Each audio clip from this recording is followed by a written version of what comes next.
All right, we should be live. Let's see here. Peter Alexander, number 45, the lucky 45. This live. The lucky 45. All right, how's everyone doing? If we're live and you can hear me, let me know. If you can see me, Peter, and Alexander, let us know in the chat. And let's begin this live stream. So let us know if you're if we're coming to you loud and clear. Mm-hmm. Peace Taylor says action. I guess action means that you see us, correct? Yes. All right. Good afternoon, gentlemen from Angel. Yes. Hello from Thailand. Lee John. Tweety Bird, good morning from Toronto, Canada. Elections in October, Toronto elections. Greetings from England, from Finland, sorry, from London. Hi from Serbia. Brexit, end of October, everybody. All right, let's see. Montpellier, hello. Supporting from Montpellier, hello. How are you? Some more people from Finland. Well, what would a Brexit costume look like on Halloween? What do you guys think? Any suggestions? Anybody out there? Anybody can suggest a Brexit costume for Halloween? I don't know. It'd be interesting. I was watching an episode of The Office, and that guy Jim wrote on his forehead "book," and everyone was asking him, "What's your costume?" He was like, "Facebook." So I don't know. I don't know what a Brexit. Well, I don't know. Maybe just take some hallucinogenics and say, "I'm Brexit." Dress up like do the Theresa May dance. I don't know. All right, everybody. Let's see. Where else is everyone checking in from Malaga, Spain? Good afternoon, Malaga. Hello from Dublin. From Argentina. Andrew, are you in Argentina, or do you want us to talk about Argentina? Because Argentina also has elections. And me and Alexander did a video on Argentina, which should be going up soon. From Melbourne, Manchester, Beckington, UK, Netherlands, Brighton, England, Australia, Perth. How you doing in Australia? From Dubai, hello. All right, guys, let's get moving. Live 45, October cometh. Can we say the summer is officially over? Yeah. It's Labor Day today, is it not? Yeah. It's Labor Day, yeah. So I guess summer is officially over, even though it doesn't feel like it because it's still very, very hot here in Athens, Greece. And we have in Moscow, where I also think you guys have good weather, if I'm not mistaken. This week is probably the best week we've had this year. All right, we have the host of RT's Crosstalk, the one and only Mr. Peter Lavelle. Peter, how are you doing? Excellent. Keeping myself busy. Doing a program tomorrow on Bojo in Europe. So this will be today's podcast will be kind of a preamble, I suppose. You guys are back from We're back. Crosstalk. We're back in the saddle. We're back in the saddle. Awesome. So check out Crosstalk and Peter. They are back now and in full swing. And we have someone else who is always in full swing. In London, the Oracle of London, Mr. Alexander Mercuris. Alexander, how are you doing today? Well, I've got a little bit of a cold, so with something, a touch of a sore throat. But other than that, I'm fine, and here I am. And obviously, we'll be hearing lots of questions about many things. My voice may not be quite as strong, but my will is all there. Alexander, I suggest some tea in some magic mugs. That will always do the trick. Well, there you go, Alex. What do you think? All right. And Cheryl says 61 likes, 463 viewing. Press that thumbs up. Yeah. That's right. Thank you, Cheryl. And guys, press that thumbs up. Share the channel with everybody you know. Hit that like. The likes really help us out a lot. And of course, you can go to the Duran shop. You can pick up merchandise. You can donate to us on PayPal, Patreon, and Subscribe Star. You could follow us on SoundCloud and iTunes to get audio versions of our shows. And we will post this live onto SoundCloud and onto iTunes as well when we are finished with it, so you can get the audio version. Let's get rolling. Peter, October has a lot of big news. So here we are in September. What are you looking at this September leading up to October? We have Brexit, where we have a huge crisis in Argentina with a 9th default on the way, 57 billion loan to it, presidential elections there. We have the elections in Canada coming up. Trudeau is hanging on by just a sliver, even though he got some great news today that the economy posted very strong growth, I believe 3.7%. So that's going to help him out a whole bunch. And of course, we have at the end of the month, knock on wood, we have Brexit. And Peter, we have Hong Kong protests, which continue to today. But on October 1st, I believe, Peter, correct me if I'm wrong, China celebrates the 70th anniversary of the founding of the People's Republic of China. And I can't imagine the Chinese government letting the protests continue up until then. So, Peter, what are you looking at as we? Well, I think all the into the everything that you mentioned, but I think also something very, very important. Two other issues that need to be mentioned is Netanyahu's saber rattling for a general Middle East war. We have exchange of artillery, firepower with the Hezbollah in Israel. We have the Israeli bombing of Iraq, the first time in 40 years, which of course the Pentagon was very concerned about, though the State Department seemed to go as usual on Israel's side. And I think another story that we have to look with what's very, very careful is the Iranian foreign minister was on the sidelines of the G7. And there's an initiative that Macron and the other Europeans are pushing for limiting or pushing away from this maximum pressure on Iran. It's a very, very important story. But everything you mentioned, of course, is there. I mean, with Hong Kong, the predicament there is that the Beijing doesn't want to be seen as too heavy-handed, but at the same time, there are powerful forces around Xi that don't want to look weak. So how do you square the circle there? And that is the dilemma that they're facing right now. Of course, coming on the 70th anniversary of the revolution, they want to show that they want to have a veneer of stability, of progress, of prosperity. And this is a signal to the world. And of course, we have this initiated color revolution, and we know by the usual suspects to diminish that anniversary. So the Chinese authorities have it's a very, very difficult path forward. I tend to think it's going to work out all right, but of course, you're going to have the usual Western media outlets out there trying to paint the most sordid picture possible. But it's something we'll clearly be watching. But clearly, Beijing doesn't want to be seen to be heavy-handed here. And I think we again want to throw focus on. I mean, all of us here believe in democracy if it's practiced under the rules of a law. And Hong Kong has never had a form of democracy right now. So for Western media and governments to be talking about the democratic process in Hong Kong, they simply do not know what they're talking about. They're inventing all of these things here. It doesn't mean that we here are proponents of the use of force against protesters, not at all. But protesters have responsibility as well. And what we've said before in this podcast, and we'll probably visit it a little bit later, is that the people of Hong Kong have a whole lot to lose. The form of autonomy that they still have with this two countries, two systems, one countries project that is up in the air right now, and it could be easily lost. And I'll end by saying China is a sovereign country, and it has to be respected, even if you don't like all of its moves, what it does inside. I mean, the Chinese could say easily the same thing about the United States with Gitmo and things like that. So it is kind of relative that way, but we'll keep an eye on it.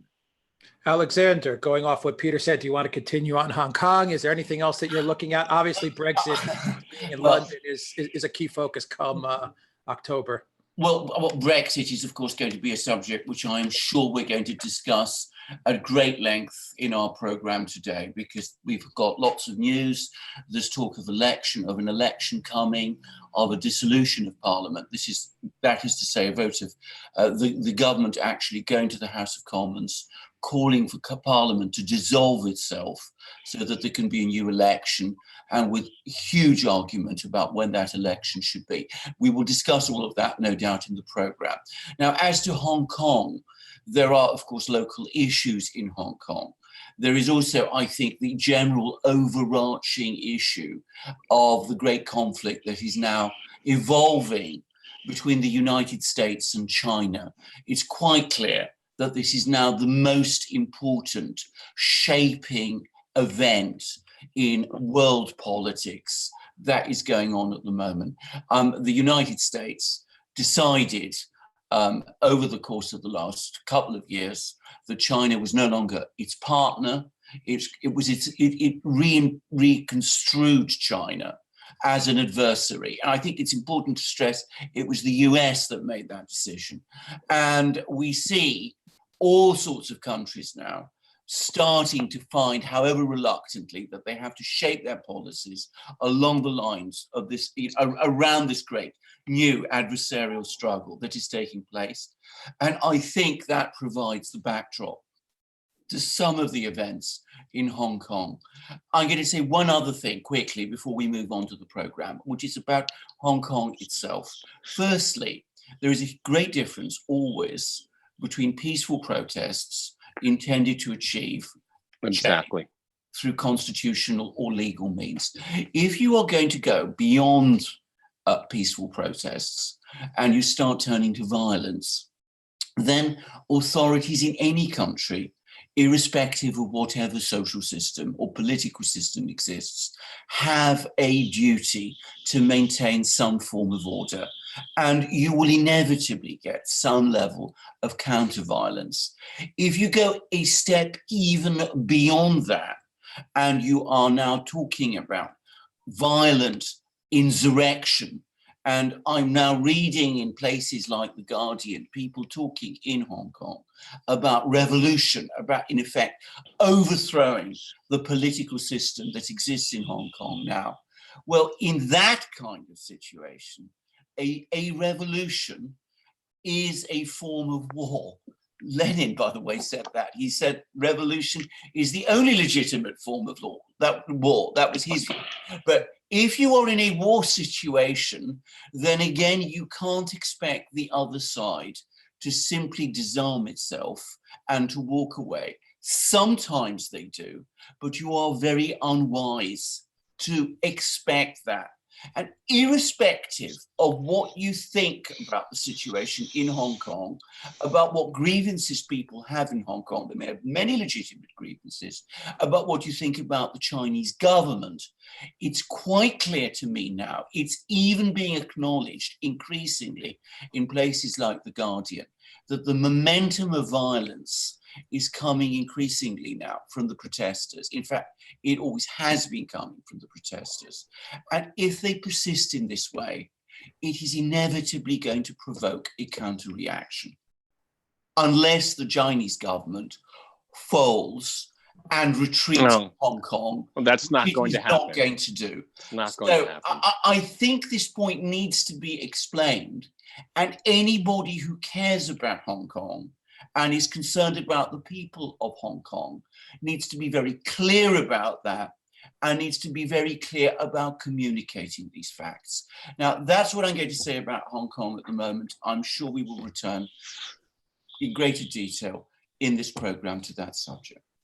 Peter, is there, do you believe that the protesters or a faction of the protesters do have legitimate complaints as to what's going on in Hong Kong? Do you think that, I mean, do you think that the Chinese government, by not dealing with this very quickly, kind of did give way to a certain group? I'm not saying all the protesters, but a certain part of the protesters to really voice some legitimate complaints and some legitimate grievances that they have with the... Well, no, I mean, if it's over the extradition law, then it's not, the level of violence and the intensity of political activity now isn't justified based on that legal provision. No, you can't equate the two. No, this is simply an opening for a faction of people to ratchet up tensions, to get international attention, and to intentionally damage the image of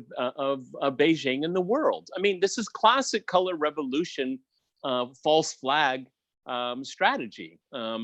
Look, it's two systems, one country. We know which one of the systems is predominant, and we know that by 2047, it's going to be, that's going to be solidified here, and this is part of the process. I mean, if someone commits a crime in the mainland, in China proper, and then runs off, let's say a major crime, there was a major crime, a murder apparently, and then looking for refuge in Hong Kong, fleeing from justice. I mean, that these protests do not justify that whatsoever. My mind is a lot of this is just facilitated by certain people that have an agenda that want to, the worse the better strategy is what they want. Other than that, I mean, compared to the rest of China, the people of Hong Kong have a lot of privileges. Now, all of those privileges are at stake. Okay, all of them. And what was it? I came across one of the quote unquote young leaders of this movement. He had to take a break because he's going to university in the United States. Okay, or Lindsey Graham and Marco Rubio with their arms around these figures in these protests. I mean, it's patently obvious what's going on here. At the end of the day, this is not for the good of the people of Hong Kong. It's patently obvious to me that this is going to turn into a negative outcome for them. I don't think, these planners at the National Endowment for Democracy, they're pushing a lot of this. This is all public knowledge. Go to their website. You can see how much money they're spending on these attempts for political change in Hong Kong. It's all public record. They tell you how much money they spend here. But at the end of the day, they're the biggest losers here. Look, I mean, I was reading this morning with the trade war and with the things going on in Hong Kong, the vast majority of American companies in China say they're going to stay, even after Trump says they should leave. Okay, that's not going to change. Those facts are not going to change. This is all about manipulation of perceptions. All right, and of course, what the United States wants to do and its allies in the region, they want to make Beijing look like a bully, and so to solidify their alliance system against China. Okay, again, more perceptions. Okay. Meanwhile, everyone, the United States is selling even more military hardware to Taiwan. What's going on in Hong Kong, what's going on in Taiwan are intimately connected. Okay, this is part of an overall strategy. Okay, and Alexander Mercouris was absolutely right. This is the predominant geopolitical competition in the world today, and it's only going to intensify. Okay, this is just the beginning. Alexander, this is just the beginning. Oh, Taiwan, yes. Hong Kong, trade is not dying down. It's actually escalating. I believe Trump announced tariffs a minute later, additional tariffs a minute later. The Chinese did, yeah. Retaliate. I mean, not even a minute. It was right away. It was so connect these dots. I mean, there's no question about it. Of course, we are very much at the beginning. I mean, I think it's fair to say that until this year, a lot of people, including myself, by the way, thought that yes, eventually the Chinese and the Americans would drift apart, but that it would be managed and it would be a gradual process because there were so many interlocking, interchangeable things. That's not happened. And again, the initiative for this has very obviously come from the United States.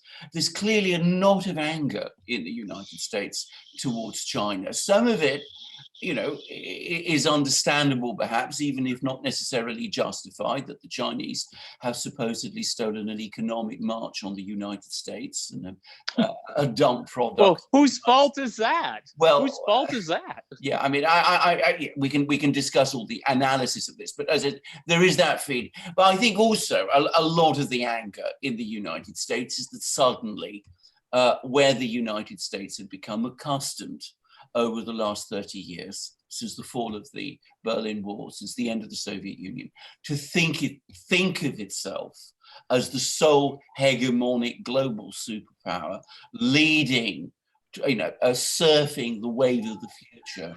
It now horrified to discover that there is another country, China, with an economy which in purchasing power.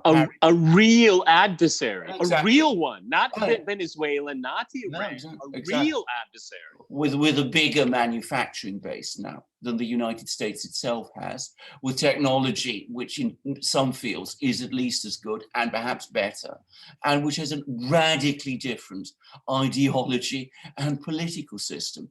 And I think this has all come together in a very sudden way in the United States, and suddenly we're now seeing the US seeing China as an adversary. The Chinese are not prepared to pull back on any front. They never are. And the result is that it won't just be in the Asia-Pacific region that you will see this confrontation. Given the size of these two countries, it is going to become global. Countries like Germany, countries like Britain, which have tried to sit on the fence between China and the US, are going to be forced to pick sides. And we're going to see a return to great power competition in every corner of the world, very much like we saw during the Cold War, with one radical difference, which is that for the first time, the aggregate economic resources of the Eurasian powers of China and Russia exceed those of the United States and its allies. That's never happened before. And that is going to give this particular form of great power competition a particular urgency and a particular character. And we're already seeing these very confused and so far ill thought out attempts to try to wean the Russians away from the Chinese. Exactly. And Beijing has to be laughing out of its sleeve watching the US chase its tail with this Russiagate hoax, okay? Because they don't have their eye on the ball whatsoever, okay? And what it does is that, you know, if we could just kind of move a little bit to Russiagate, you know, I talked about it yesterday on Crosstalk, and it's patently obvious to me what explains the persistence of this hoax. What accounts for this hoax that has been debunked even by the investigator as the investigators are being investigated here? Russiagate gives cohesion to the deep state, the media, Hollywood, and academia. It keeps everybody in line, okay? Because you are called a conspiracy theorist if you get outside of go over the line. And so even though it is patently not true, it has been patently proven untrue, has no facts backing it up, it continues because it is used as a way to define the political terrain, to keep everyone reined in, because you have all of these radical leftists, you have moderates, you have all kinds of people in the Democratic camp. But one thing that keeps them together is this narrative, even though they may not talk about it so much. And I would even say the reason why they don't talk about it, because they don't want to find themselves on the wrong side. So it is something that has been enveloped here. And so the US is traumatizing itself, and the left is trying to control political discourse. All the while, what do you have? You have a growing condominium between the Russians and the Chinese. And people in Washington, particularly like in the Pentagon, they're beginning to realize this is real. This is real. And unlike since the failure in Vietnam, the United States has never once ever challenged a power that could challenge it. Now there is one, and it's not Russia. It is China. And China has been preparing for this for a very long time. They've got all of their ducks lined up. And that's why I said in the beginning here, this is just the beginning. And the Chinese, I bet my bottom dollar, are prepared for far more contingencies than the talking heads in the media that think they try to come off as some kind of experts on anything, which they're not experts in anything right now. So the U.S. is using an old playbook, regime change, colored revolutions, to muck up the works. But when it comes to the South China Sea, the Chinese have more leverage than the U.S. could ever really admit. Okay, and this is what's going to make this scary. Alexander Makiris is absolutely right. They're not going to pull back on any front at all, at all. Okay. And this is something what Hong Kong arms sales to Taiwan, it's probing. The U.S. is constantly probing to see what the reaction is going to be. All right. And they want to see how the reaction of their allies, these complicated military alliances that are will end up in a trail of tears. Watch, mark my words. Complicated alliances are always bad. OK, because then you end up with a wag the dog situation where the stronger military partner is forced into an event they do not want to be part of.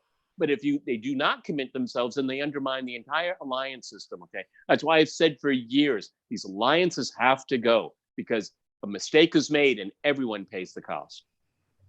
Alexander, Obama was supposed to pivot to Asia. I mean, going off of your point, right? I mean, he announced that he's going to do this great pivot to Asia, right? And all of a sudden he got bogged down in Ukraine. He got bogged down in Libya. He got bogged down in Syria. Trump comes in. Trump says that he is going to engage with Russia. I mean, maybe it's too late when you're talking about Russia and China, of course, but Trump, he's like, I need to engage with Russia. I need to have dialogue with Putin. Then we get this whole Russiagate thing spurred on once again by Hillary Clinton and probably Obama. The information is trickling out. We will find out who was behind the whole thing. But it seems that there was a part of the U.S.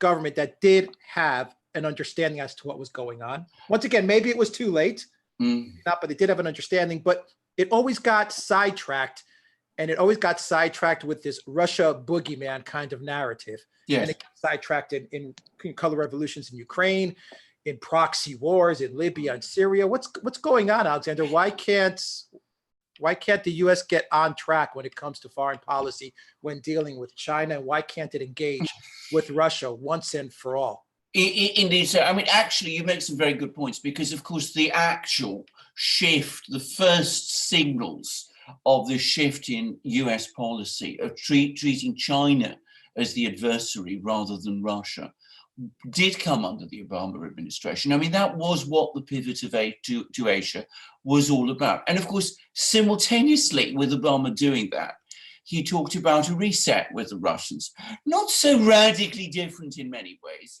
from some of the things that Donald Trump has been saying. Yeah. But of course, he never actually saw through the reset because the thing about Obama was that he was never prepared to take on the very, very powerful deep state constituencies in the United States itself, which have massively invested in anti-Russian policies in Eastern Europe, in the Middle East, in Russia itself, with all the various regime change operations that have been attempted in Russia, democracy promotion, as it is called. And Obama was never able to break with all of this.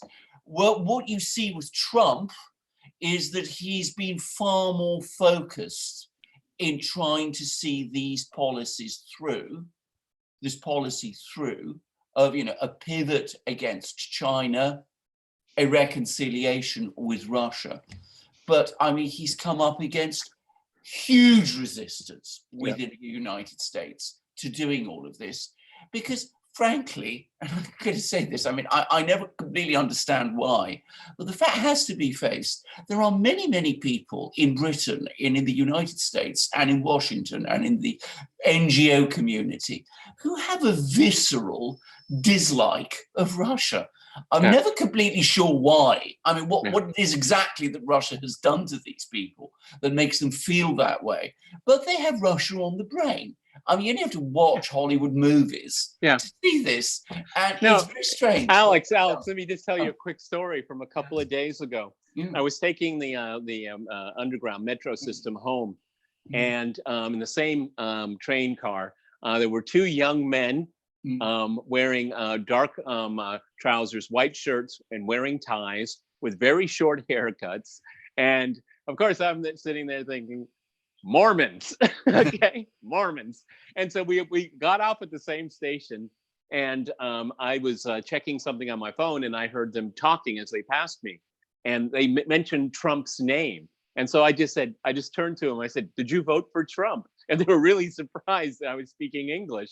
And we had like a 15-minute conversation. Now here's two straight-laced guys. I mean, they're Mormons, man. And guys have good things to say about Mormons, particularly their lifestyle. And I said, how long you been here? And they said, oh, we've been here about 16 months. And I said, what do you think? And they said, no one will believe us when we go home. Oh, there you go. No one will believe a word what we say. No. Because it's not anything that No. they told us about. No. And I'm not going to go a litany of reasons why, but I'm just reinforcing Alexander Mercouris's point. People have Russia on the brain. People that don't speak Russian, never been to Russia, probably never read a book about Russia, but they have an opinion about it. Okay. And when you think about it, folks, watching this here, if you have members of the political class and the deep state constituencies that have such a visceral hatred for Russia, it's probably fair to assume that that's the same case with Iran, same case with Venezuela, same case with China. How many China experts speak Chinese? I'm just curious. Yeah. I don't think very many. I don't think very many at all. Yes. All right. I mean, how many, the United States has been in Afghanistan for 20 years almost. How many of these American service personnel, of a general all the way down to the grunt, how many of them can speak the local language? I bet we're looking at a less than a 1%. Yeah. Okay. So what we have here is it's ideology on steroids. It is these countries and these people are what you make them to be. Yes. And it's completely divorced from reality, completely divorced. Indeed, sir. I mean, what I will quickly say about that, Peter, and this relates specifically to Russia, it's now becoming, I think, increasingly clear that Christopher Steele's crazy, insane dossier was actually given a lot of genuine credence by all sorts of people. They have no idea what they're talking about. Exactly. Now, if they really believe that, if people within the US intelligence community and the British intelligence community could give credence to a document, a dossier like that, which, to be clear, the moment I read it, I said, this is utter and complete nonsense. I'm not the only person. Stephen Cohen said the same. Paul Robinson said the same. Anybody with any knowledge of Russia could see this is nonsense. But if these people really think that this thing has any connection to reality, then their ignorance of even Russia Christopher Steele doesn't believe it's true. Well, okay, exactly. Of all people. Exactly. I mean, if these people believe any part of it or think that any part of it could be true, then they have no knowledge of Russia at all. And that is an extraordinary thing, given how many resources people in the West spend to studying Russia. I mean, billions upon billions of pounds, dollars, and euros have been massively misspent. That's all I can say. Well, it's careerism. China It's a great with career. that, Peter. Go ahead. So, can we say, Peter, that China kind of, flew under the radar while everyone was obsessed with Russia? They kind of let China. Look. I mean, because China did do some. No, they not only been able to do that, but it's there's an added caveat here. Russia is a rich country, okay, but not on the scale of China. And China is the factory of the world. People forget that right now. And so, Joe Biden is, flying over as vice president with his son on board, apparently, Air Force Two. He's negotiating with them on political and trade issues. And his son is involved in some kind of what some people would say nefarious investments, okay? I mean, there's a lot of money to be made in China, okay? What the Chinese have been able to do, and very few people are willing to admit it, is that they've been able to a large extent to co-opt a lot of American elites out of greed. This mantra that you hear all the time, the Chinese stole our jobs. The Chinese didn't steal one job from anyone. It was corporate America that shipped their factories and their expertise to China. No one forced them to do it. No one. It was their own volition. And it was because to make their shareholders happy. And you know what? The shareholders are they themselves, okay? They buy back their shares with this extra liquidity that's shot into the economy. And, there's just too much money to be made. And the Chinese were perfectly willing to let it happen because you get elite capture. You do. And And that's why you have people that when you read about how to deal with China, they don't want to deal with that issue. And as I cited already in our podcast here, a review, and Bloomberg did it over the last 3 or 4 months. I think it's like 80% of talking to CEOs and COOs and whatnot of American and foreign firms in China saying they ain't going anywhere. They're not leaving this market. Okay, because it's not about their country, it's about their profits. Okay, the Chinese know that and play into it. Okay, I mean, what is the famous term in finance? Greed is far more powerful than fear. I learned that in finance, and it's true.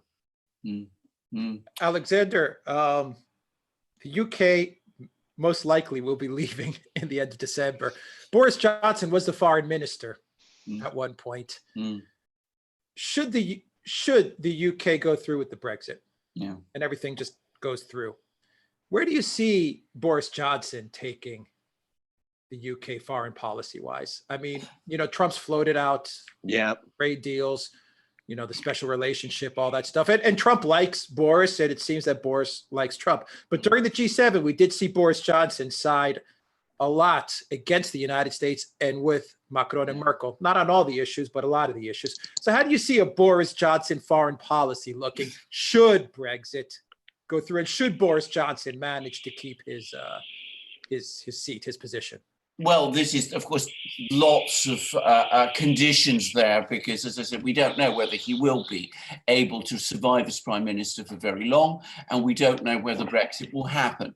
But assuming both do happen, so assuming he remains prime minister, and assuming that we can see Brexit, then, of course, the first thing to say about Boris is that he proved to be a terrible foreign minister. He managed to annoy and antagonize absolutely everybody. But to the extent that one could see a theme in the kind of things that Boris was doing as foreign minister, and continuing also from the foreign policy of the David Cameron period, Boris and the Conservative government wanted to have very close and good economic and financial relations with China. There was even a talk, you sometimes encounter this with Chinese people that you speak to, that they talk about a golden age, a golden era of Chinese-British relations that supposedly existed under David Cameron. And Boris Johnson, it seems, wants to revive that. He wants good relations, good economic and financial relations with China. He remains very committed to a very, very hard anti-Russian policy. And he also clearly wants a trade deal with the United States. These are incompatible things.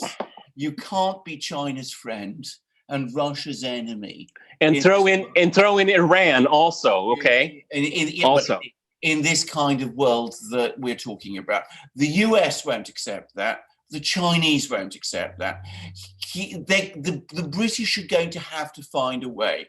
And I'm going to make a prediction, which is that if we do see Brexit happen, and if Boris Johnson, especially Boris Johnson, remains prime minister, we will see a convergence of the Anglosphere with countries like Britain and Australia and New Zealand and Canada gradually focusing more and more on the big central English-speaking power, which is the United States. Because it seems to me that has to be the logic of the process. I'm going to say something, by the way. There are people, and I've met them, and they're very, people who thought about these things very much. And the reason that many of them have opposed Brexit is precisely because they are afraid that in a post-Brexit world, Britain will come to be absorbed or dominated by the United States. There was an interesting article by Matthew Paris, who is a British commentator in the Times, in which he said that in any relationship between Britain and the United States post-Brexit, based on trade deals, Britain will have the same level of independence with respect to the United States as the Channel Islands, these very small little islands in the between Britain and France, English-speaking islands, the same level of independence that they have with respect to Britain. Well, obviously, that's a huge exaggeration. That's going much too far, but I do understand that concern, and maybe it's not been articulated as much as it should have been. Well, I think that, you know, it's interesting because Mike Pompeo in the last few days, he's been asked about how the nature and tenor of the so-called special relationship, and of course he's drooling because it would be an opening for American capital and trade into the UK. And this is what Boris Johnson implicitly is promising, that they're and Nigel Farage has been pushing all along, is that the UK will be able to make trade deals with other countries independent of the European Union, which of course is true, but would they be good trade deals for the UK? See, they never answer that question, okay? Because the United States will see that it has leverage. At least there's a perception of leverage and I think a Brexit is going to happen. I think Boris Johnson he's outwitted them all. I think he's out. As far as political strategy, I hat tip, okay? Because he found a way that Theresa May didn't have, with her tiny little brain, couldn't imagine, okay? This is, you know, not only do I think Brexit is going to happen, I think there are people around Boris Johnson who are thinking about post-Brexit in a very serious way, not about Brexit itself, but what they're going to do immediately afterwards. So I'm not going to say here, and I think it's better for Alexander Mercouris to talk about it, but I think it's far from clear that it'll be a net win when it comes to Britain's foreign relations around the world. I mean, if a quote unquote good trade deal would probably be to the advantage of the United States, because the United States will demand that there'll be external non-trade, non-financial elements part of a trade deal, like be anti-Iran, for example. You know, be part of a flotilla of ships that go through the Straits of Hormuz and things like that. The U.S. will make any trade deal into a political deal, an all-encompassing one. So for all you Brexiteers out there that are demanding the reconstitution of British independence, well, you may regret what you wished for, because you may lose a lot of your sovereignty to another country, not to Brussels, but to Washington. And that's a serious conversation to have, okay? I don't have any concrete answers right now, but it's something we certainly should be questioning. Alexander, what do you think on Peter's point? I think it's an excellent point. And I jotted down here, Alexander, as you were speaking of Peter, I kind of put down three things: the Anglosphere. So that's one pillar. Then I have Eurasia, Russia, China, and Eurasia as another pillar. And then I wrote down the crumbling EU. Well, indeed. Well, I do think if the UK leaves, when Brexit does happen, I'm sorry, folks, I cannot see any validity to the European Union whatsoever anymore. France, Germany, maybe a couple other countries, everything else. I mean, you lose one of the biggest players. And then you have Salvini coming up too, and Salvini will become, in my opinion, Prime Minister of Italy. I mean, this is the world that we're looking at, is it not, Alexander? Yes. I mean, the UK better off in the Anglosphere? Well, I mean, that is, of course, the other side of it, because, of course, if you also look at some people, especially the good place to look at these kind of discussions, by the way, is the Daily Telegraph, where you have people who have been arguing out these points. But there is a clear view by quite a few people there, which say, look, Britain is an English-speaking country. We have far more in common. Temperamentally, culturally, in the ways that our economies are organized with the United States and with the other countries of the Anglosphere, former British colonies, let's always remember dominions, let's remember that, like Canada, New Zealand, Australia. We relate and understand and can work much better with these countries than with countries in continental Europe that are culturally much different from us and have different legal and political and economic traditions to the ones we do.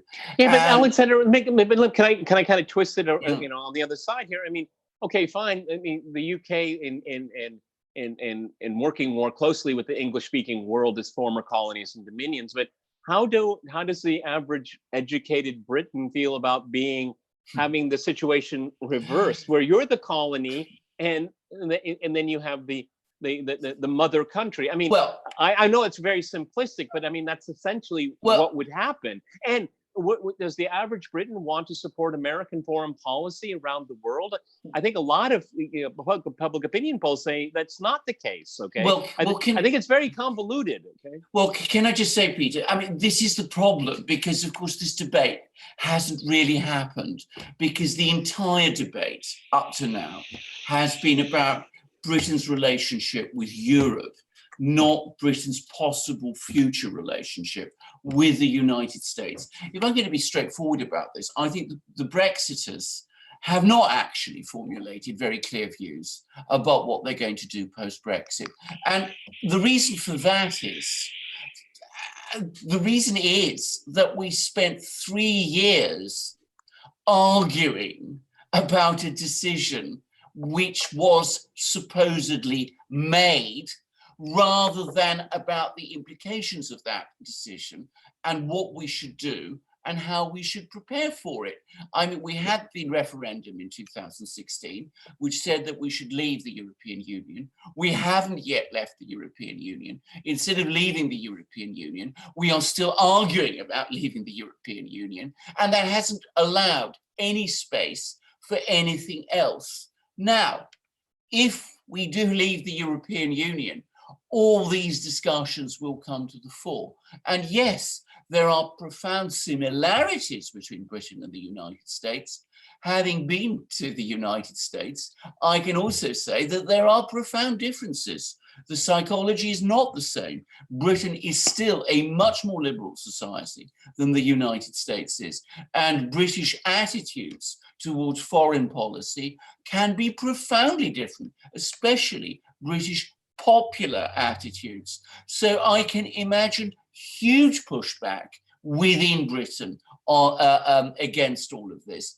But, you know, this is a discussion the thing hasn't is really shaped out. Knowing the American psyche and knowing the American political elites here, I mean, if Trump is going to dangle a sweetheart trade deal with the UK, it's going to have a lot of appendices to it. And I wonder if that's palatable. I'd like to go back to something that Alexander Christophora had to say and maybe challenge you a little bit, because I think there's a possibility of a different trajectory for the European Union after Brexit. Alex, I would presume, considering the attitude that Brussels had dealing with Theresa May, is that they have a maximalist agenda. And I think with Brexit, that maximalist agenda will only get worse, because they have elite capture in all of the virtually all the capitals of Europe. Okay, there are of course outliers there that can cause trouble. Thank God for them. But I think that they will they'll put the entire European Union into a straitjacket. I think they're going to make sure it's even more difficult to affect change, and they will use they use media laws, censorship, and they're going to go after these people with a vengeance right now, because they're going to be smarting. They're going to be so furious that Britain got away, and they're going to make sure it never, ever happens again. And I think they will use the tools of their super state against dissent. So that's an alternative to what Alexander Christophora had to say. Okay, that's an alternative trajectory. Alexander, can I just jump in very quickly before you give your comment? Very, very quickly. Just going off of what Peter said, the countries that don't have the euro. Good point. That's a good point. Have more leverage. That's a good point. That's a good point. I saw in Greece, I mean, you saw in Greece and in Cyprus, that when you have the euro, you are in a straitjacket. Yes. They shut down the ATMs, they close it all off. But Hungary, for example, and Orban, I mean, the guy, he can pretty much do what he wants. Pretty much, Alexander. Sorry. But there are costs. They'll say there are costs, and I think the costs could be multiplied. But I think your point about the euro is excellent point here. But don't underestimate these ideologically possessed faceless, unelected bureaucrats. Never underestimate them. Go ahead, Alexander. You see, what I think is going to happen is that both of you are going to be right. I think the Europeans are going to try and tighten up. And I think as they tighten up, that will make the system crumble even more, because the structural problems are becoming ever more profound. Now, the European Union can, in theory, be reformed in order to survive. You can reform, you can theoretically see how you can make all kinds of changes that would make it possible for it to adapt to all sorts of possible challenges that it might face, and it might become workable and effective again. If you do what you are saying, Peter, which, by the way, I think is what they will do, you will guarantee that the European Union does not survive, because it will become increasingly inflexible and increasingly dysfunctional. And in the famous words, that which is unsustainable cannot in the end be sustained. So I think, in a way, actually, I mean, I don't see what the two of you are saying as alternatives. I see they are complementary scenarios. I see growing forces of opposition and resistance across the European Union as the problems, which are, let's be very clear about this, profoundly economic problems, become increasingly intractable. And I see the European elite responding to these problems by doing two things. Firstly, denying that these problems have anything to do with them. They're always, caused by populists or Russians or bots or whatever. Or the Duran. Or the Duran or whatever. And doubling down on those things which not only are not working, but which are making these dysfunctions greater. Having said that, I mean, there is the other overarching question, which is that, of course, if we see a cohering of the Anglosphere, and we see the Eurasian powers becoming stronger and more coherent with each other, where does that leave Europe? What do European countries do? Some of them clearly incline towards maintaining their close relationship with the United States. Others, I suspect, might start thinking, well, maybe the future is with the Eurasian powers, and our societies and economies are more compatible with them.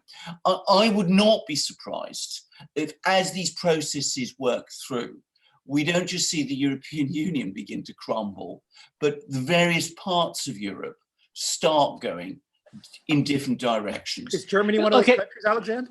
Yeah, I mean, one of the things that struck me when I was in Germany, and I was in Western Germany, which is, Rhineland-Pfalz, as West German as you can get, is that for the first time again, I started hearing people talking in an anti-American way.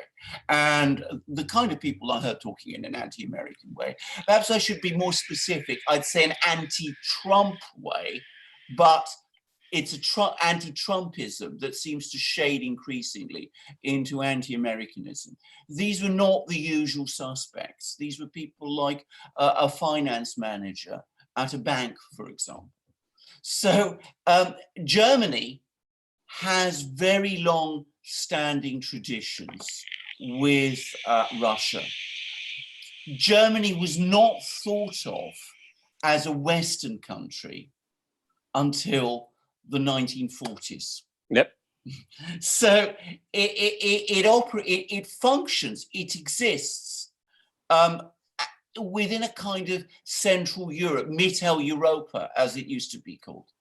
And I can imagine Germany seeking to rebuild its economic and political, and maintain its economic and political links with the Russians and the Eurasians. I don't think they would want to be absorbed by that. I think they want to retain some degree of distance. Have a good treaty with Russia. Well, exactly. In other words, the Bismarckian policy. Exactly. have a good treaty with Russia. I want to go back to something because this is such a fascinating topic. And Alexander McCurris will definitely correct me if I'm wrong here. But if I'm not mistaken, we have to remember that Winston Churchill actually was a recipient of the Nobel Prize for Literature. A lot of people forget that. And part of his corpus was the history of the English language people. Okay. No American would ever write that. No. Okay. Because Americans don't think that way.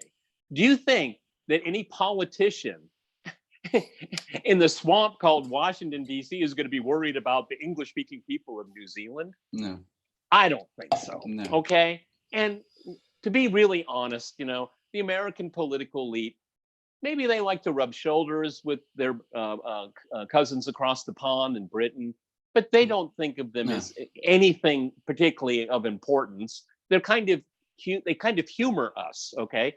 Americans love a British accent. The Brits don't like an American accent. Okay. It's mocked a lot. Okay. So again, I think this paradigm of the English speaking people coming together, it's kind of like a Netflix series. Okay. I might watch it, but I probably won't believe it and I won't pay much for it. Okay. So I mean, it's fanciful, but I think personally, people that are talking about that are grasping at straws. Well, can I just say, since you brought up the subject of Churchill, Churchill's idea after the war was that Britain and the United States should share the same citizenship.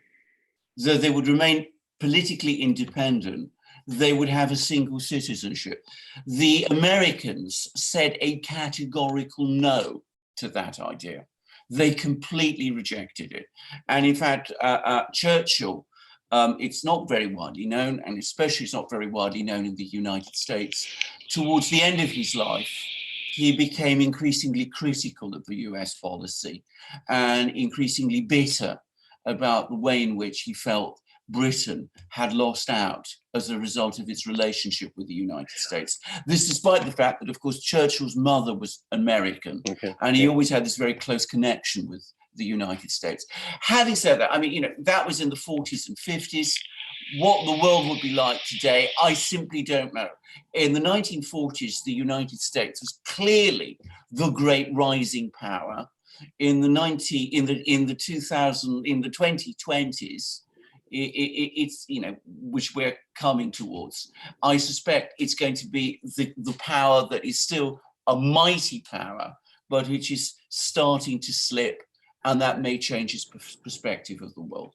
Peter, can I ask you a question going off what Alexander said about Winston Churchill? He said Winston Churchill's mother was American, correct, Alexander? Yes, absolutely. Correct. Can I make the counter argument to you, Peter? And maybe this is naive thinking. Can you say that Trump has a soft spot for the UK, being that his family has roots? No. Scotland, or no?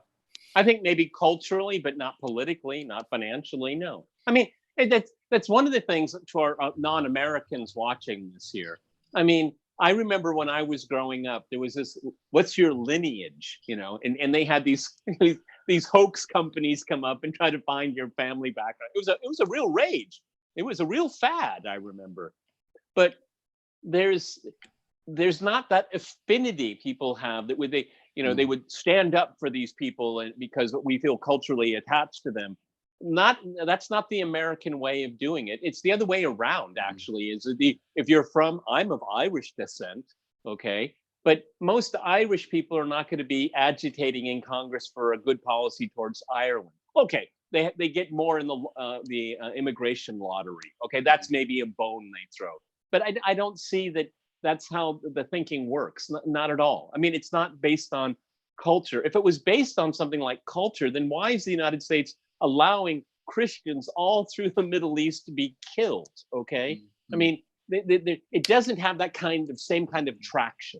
Okay. If Trump can go into the UK and loot it, he'll do it. Okay. Because that's his DNA. That's what he's supposed to do. But it's not for any kind of cultural affinity. Maybe, I have a golf course in Scotland. Maybe that's as far as it goes. Yeah.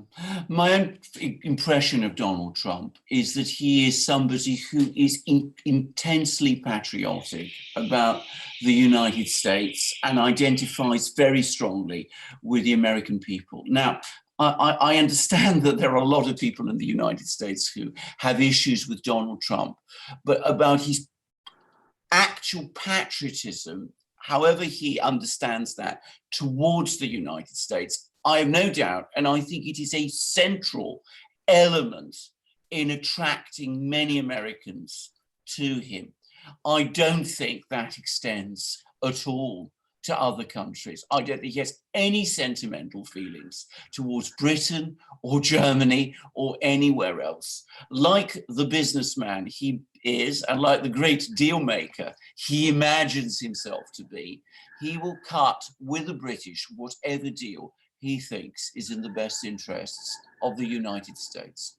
And look, I mean, as an American, I've met, who knows, certainly dozens and dozens, if not hundreds of Canadians, okay?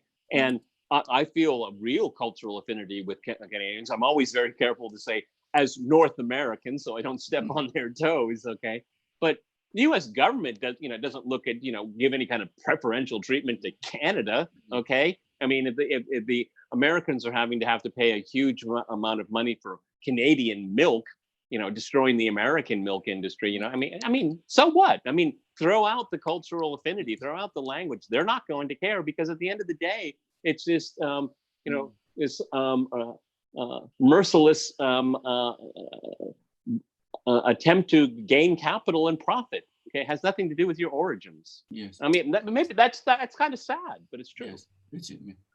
Alexander, a lot of people are focusing on Boris Johnson and what's going on in the UK, but can you give us a quick update as to where Ireland fits in as well? I mean, you talk about Brexit, what's going on, but also can you give us an update as to the backstop in Ireland and what's going on there? Because I think it's not talked about too much as far as Ireland and how it's going to handle Brexit. Right. What it should do. Before I deal with Ireland, I think it's perhaps better, since we're now probably going to start talking a bit more about Brexit. And then we'll go into super chats. Exactly. If I can update people on what I think is the evolving situation at the moment. There's going to be a vote in the House of Commons, probably tomorrow, in which the Remainer majority in the House of Commons is going to try to gain control of the parliamentary timetable, as they did before, with a plan to pass legislation to force Boris Johnson to seek an extension to the Brexit deadline on the 31st of October. There's questions about whether or not Boris Johnson is even going to comply with that law if it is ever passed, and whether Parliament can force him to comply with that law. But the talk increasingly today is that Johnson is thinking of calling a vote on Wednesday for a general election, and that he is now planning a general election with some issue about whether it will be held on the 17th of October, which would be before Brexit, but with the more likely agenda by Johnson of holding it after Brexit Day, which would be in November. So that really would be the end, that would close the possibility of any further discussion in Parliament in the run-up to Brexit Day on the 31st of October. Now, Ireland was this former territory, colony, people use different words, but former territory, which was controlled by Britain and was ruled by. You almost said the word occupied. Okay. Well, a lot of Irish people feel that it was occupied, and they have, good historic reasons for thinking that. I'm not going to get into those discussions. It broke away in 1922 after a prolonged and fierce independence struggle. The British kept these provinces, I think it's 6 provinces in the north of Ireland, which were predominantly Protestant, where the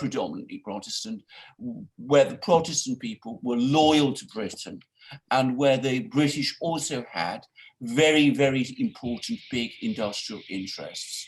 The Catholic population in those provinces, under British control, were loyal to the Irish Republic in the south. They've always hankered for a united Ireland.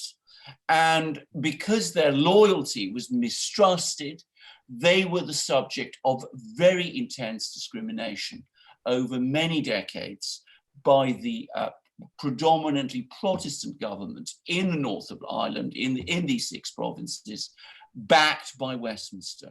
That led to a violent conflict which exploded in the late 1960s, continued right through the 1980s, the 70s, 1980s, and which ended up in an agreement for basically power sharing in Northern Ireland.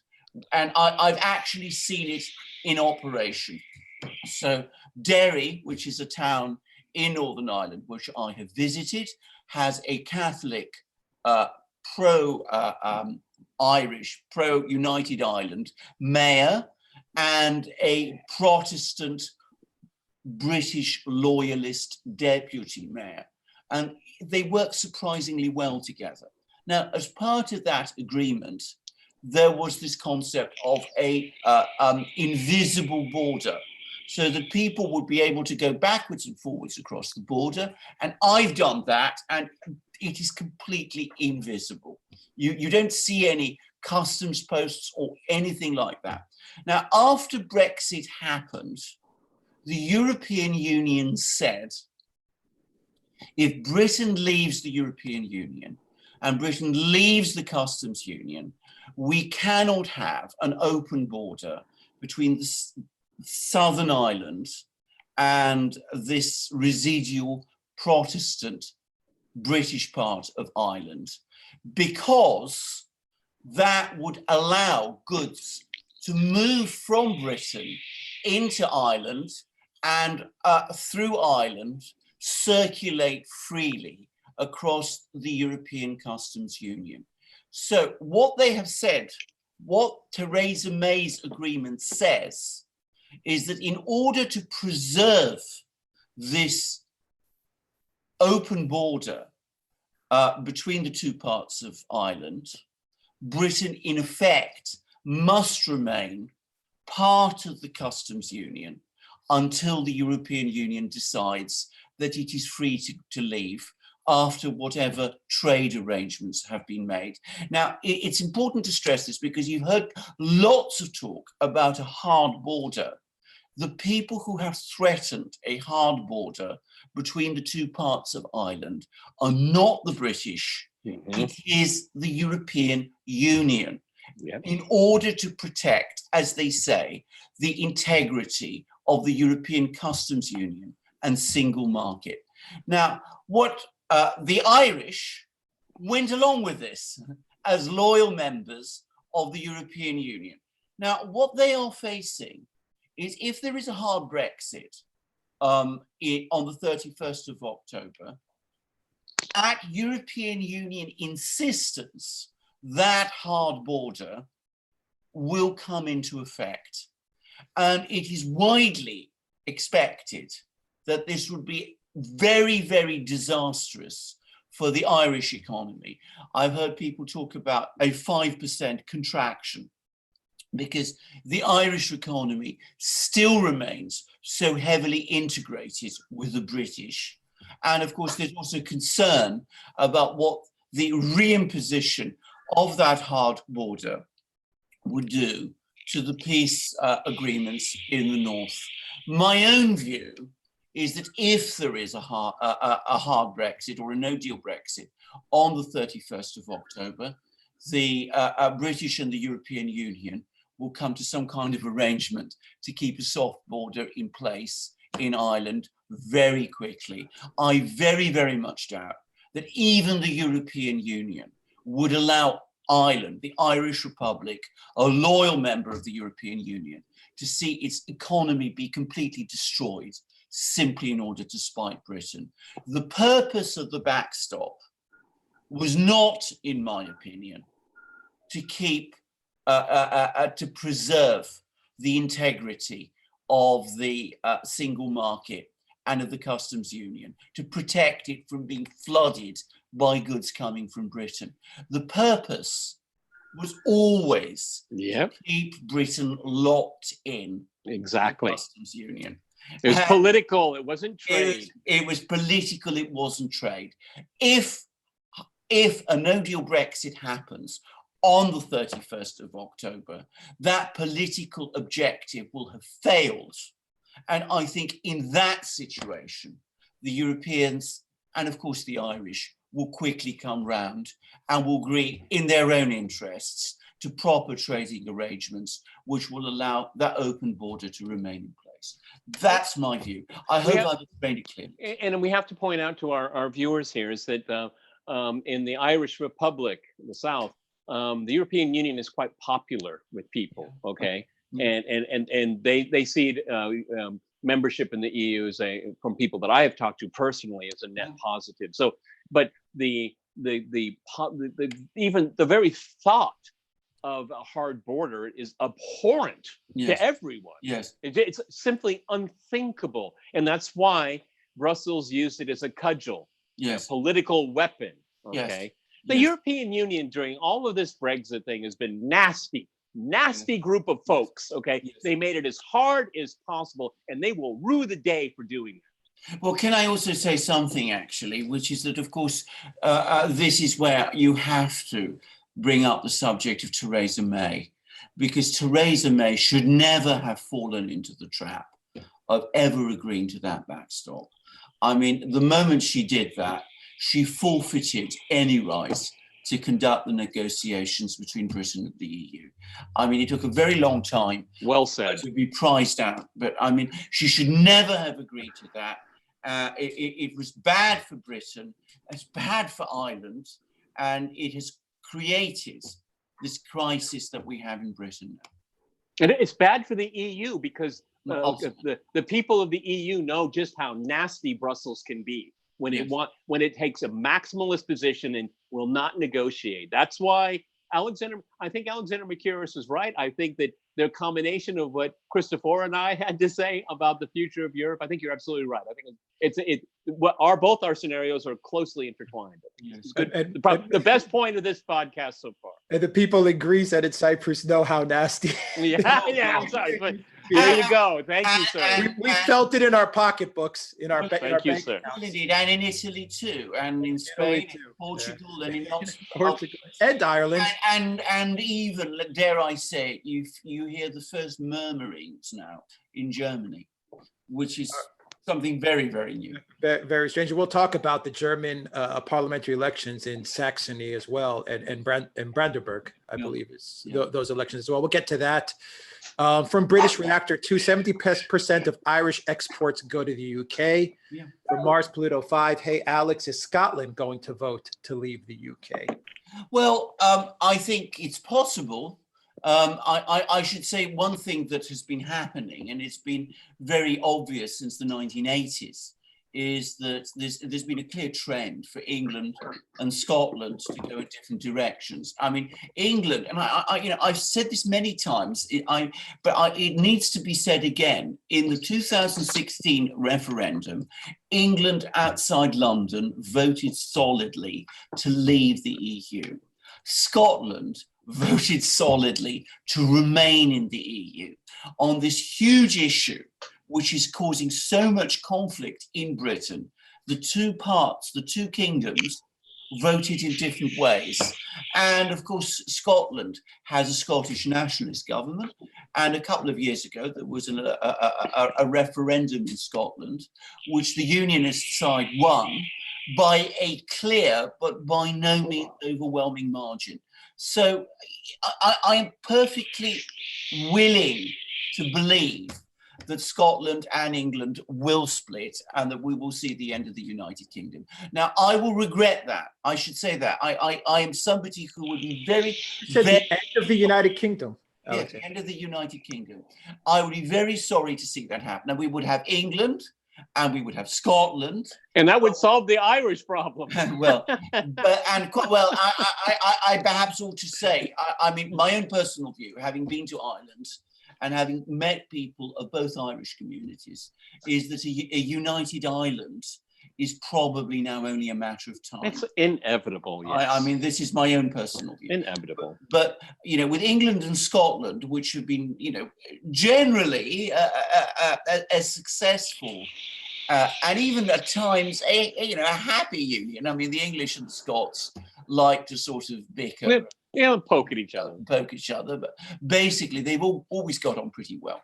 That may be coming to an end, and I will regret it. I will regret it. See, but it goes back to what I said. These cultural affinities aren't enough to keep you together. Exactly. But having said that, I will regret it. I will not oppose it. If that's what happens, it happens, and they go their separate ways. I have to say, I do have a residual belief about this. Not residual. I mean, I do have a certain belief that if Britain does leave the European Union, then Scotland is so tied up with England that it's no longer going to be able to do what it has been doing ever since Britain joined the European Union in 1972, which is look to Brussels to counterbalance London. It will have to start to deal directly with London. And I wonder, given that England is so much bigger in population and economic terms than Scotland, whether that won't persuade some people in Scotland that ultimately the relationship with England is so important that it's perhaps better for us to remain together. Having said that, you know, that's possible. Very difficult to know what's going to happen. 3 years ago, we never thought Brexit would be on the horizon. So well, there we go. Yeah.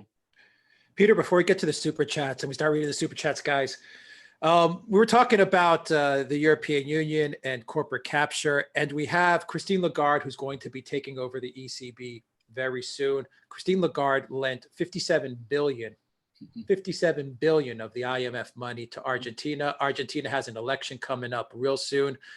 The would-be winner of that election, Fernandez, has blamed the inevitable ninth default that Argentina is about to take. He's blamed it squarely on Lagarde. How do these people, Peter, Lagarde, go from one mistake, incredible mistake, whether it's Ukraine, Can you list them all? Can you list them all? Can you list them all? How does this happen? And she ends up now at the ECB printing money. She's not going to be lending money. And Alexander made this point in a video that we'll get up. She's not going to be lending money anymore, other people's money. She's going to actually be printing it now. So Argentina is falling apart again. And here you have Christine Lagarde taking over the ECB. No surprise. I mean, the incompetence of these people, incompetence is rewarded. What happened to merit? I don't know, okay? But when it comes to these institutions, this is just old boy and gal cronyism here. But this keeps the system running. I mean, she's the most dangerous person in Europe. She can start printing money now with wild abandon. Yeah. Okay. And look at her stint at the IMF. I mean, can you name one triumph? One thing that went right? No. You know, it's just, you know, it's someone told me once a private in the American Army. He was assigned to deliver a package to someone in the Pentagon, and he got lost, and they found him 3 years later as a general. Okay, that's actually what Lagarde does with European and global institutions. Okay, you know, she went on one mission, and she ended up on top for some mysterious reason. No, I mean, she protects the interests of the elites. That's for sure. Okay, and that's why they have her around. Okay, that's why I have so many of them around. Okay, look at the president of the French Republic. Okay, same, cut from the same cloth. Alexander, Argentina, 57 billion, gone. Well, I know. I mean, gone.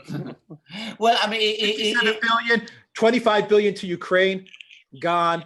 Lagarde. I forget. Let's not forget Greece. Exactly. Yeah. I forget how much was loaned to Greece, and of course, we're never going to.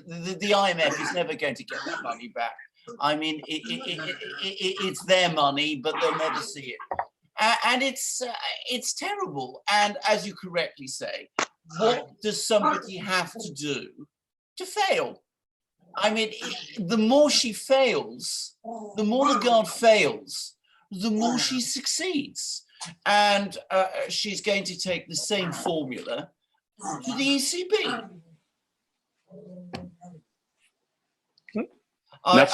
Enough said. Enough said. I mean, now, what happens to poor Argentina? I don't know. I'm going to make a prediction, which is that there will be a change of government in a few weeks' time. I think that the government of Mr. Macri, which came in, people were so overjoyed when he came in the, the neoliberal newspapers, the Financial Times, the Wall Street Journal, all these places were saying, we're going to return to normalcy after the Kirchners, who were these state interventionists and all that. The Kirchners, especially the husband, Nestor Kirchner, when he was president, he kept a very tight control on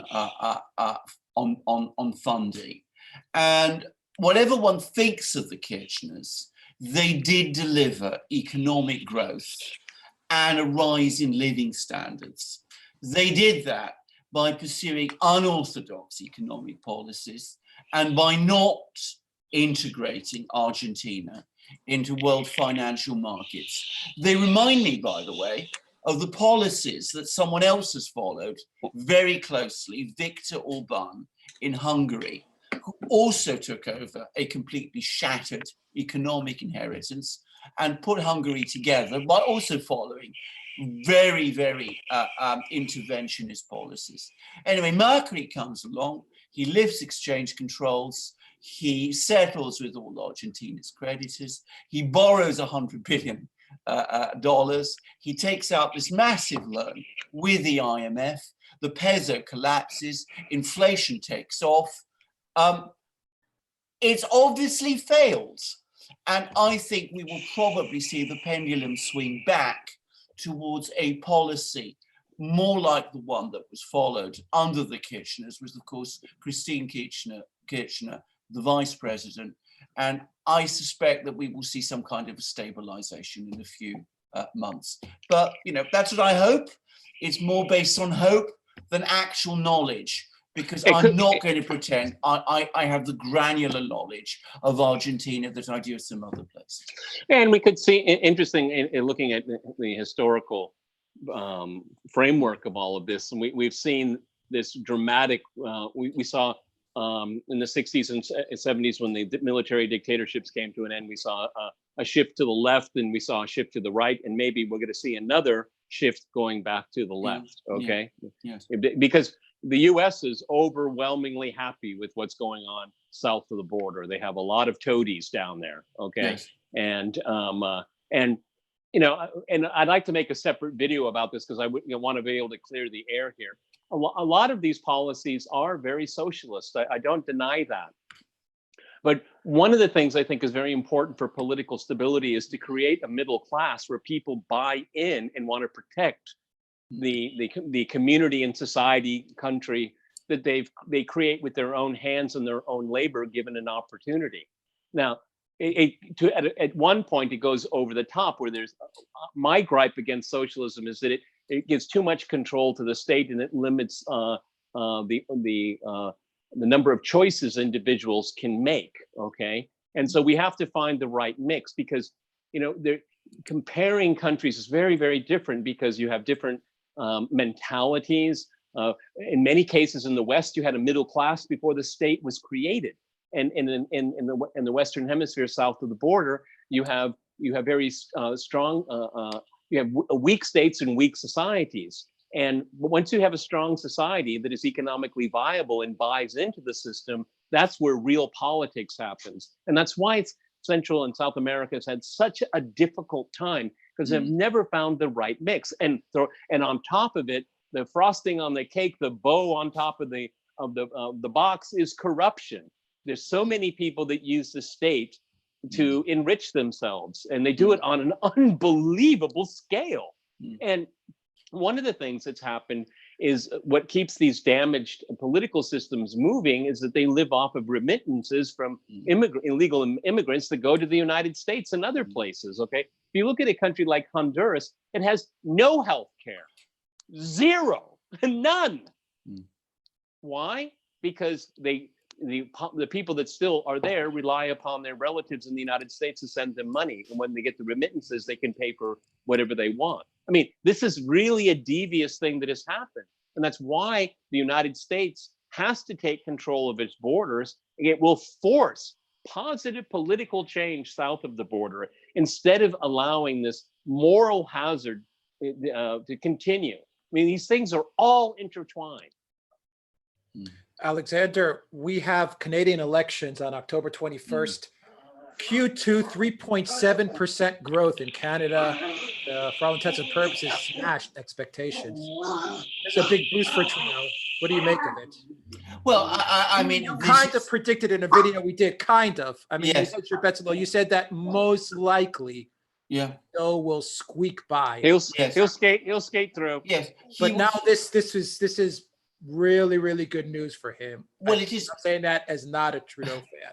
Well, it is good news for him. And I mean, I think the thing to always bear in mind, and I'm not someone who, again, has the knowledge of Canadian economics, of the condition of the Canadian economy that perhaps this needs, but it is not unusual for governments to stimulate their economies to achieve high growth in the run-up to an election. Ask Donald Trump. Ask Donald Trump. Exactly. And as I said, I mean, this does seem to me to perhaps have some of this appearance. I say that, if that's wrong, people on the threads can confirm this, but that's what it looks to be. But can I just say, I mean, when the big scandal erupted a few months ago, and it turned out, you know, that Trudeau's government had clearly bent procedures to protect this big company in Quebec.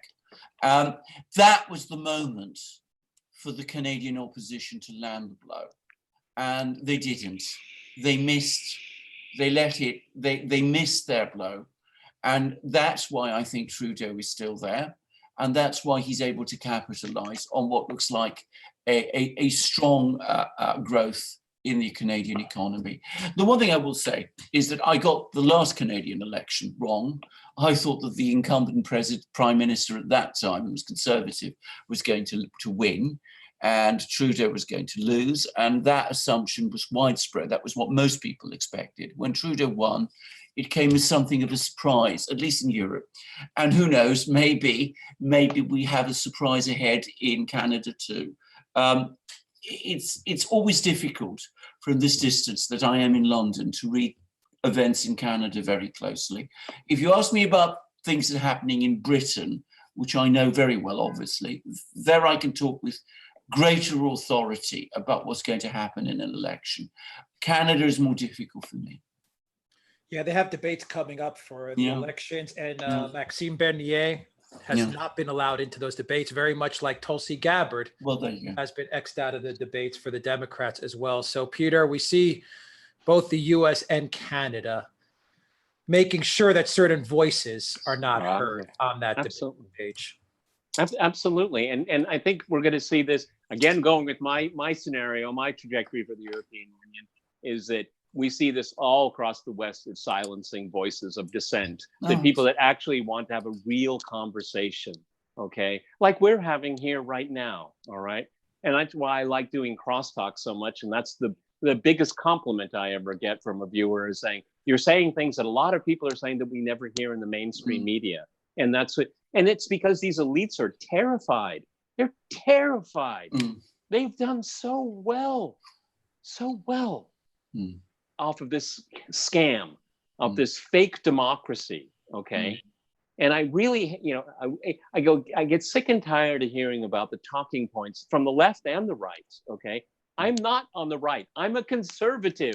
I'm for families and jobs. I'm for people that have dignified work that can participate in society. That's what I'm for. I'm so sick and tired of this weasel politics. You know, it just, you know, it doesn't move the needle in any direction. All it does is stifle debate, conversation, and reinforces the status quo, which is unsustainable. No, people, the political elites in Britain and the United States have not learned the lessons of 2016, and they will be forced to relive them again. Mark my words. Well, indeed. I mean, if I can just say, I mean, one of the most disturbing things is the way in which elections in Britain and the United States and Canada are now giving the appearance of becoming increasingly controlled.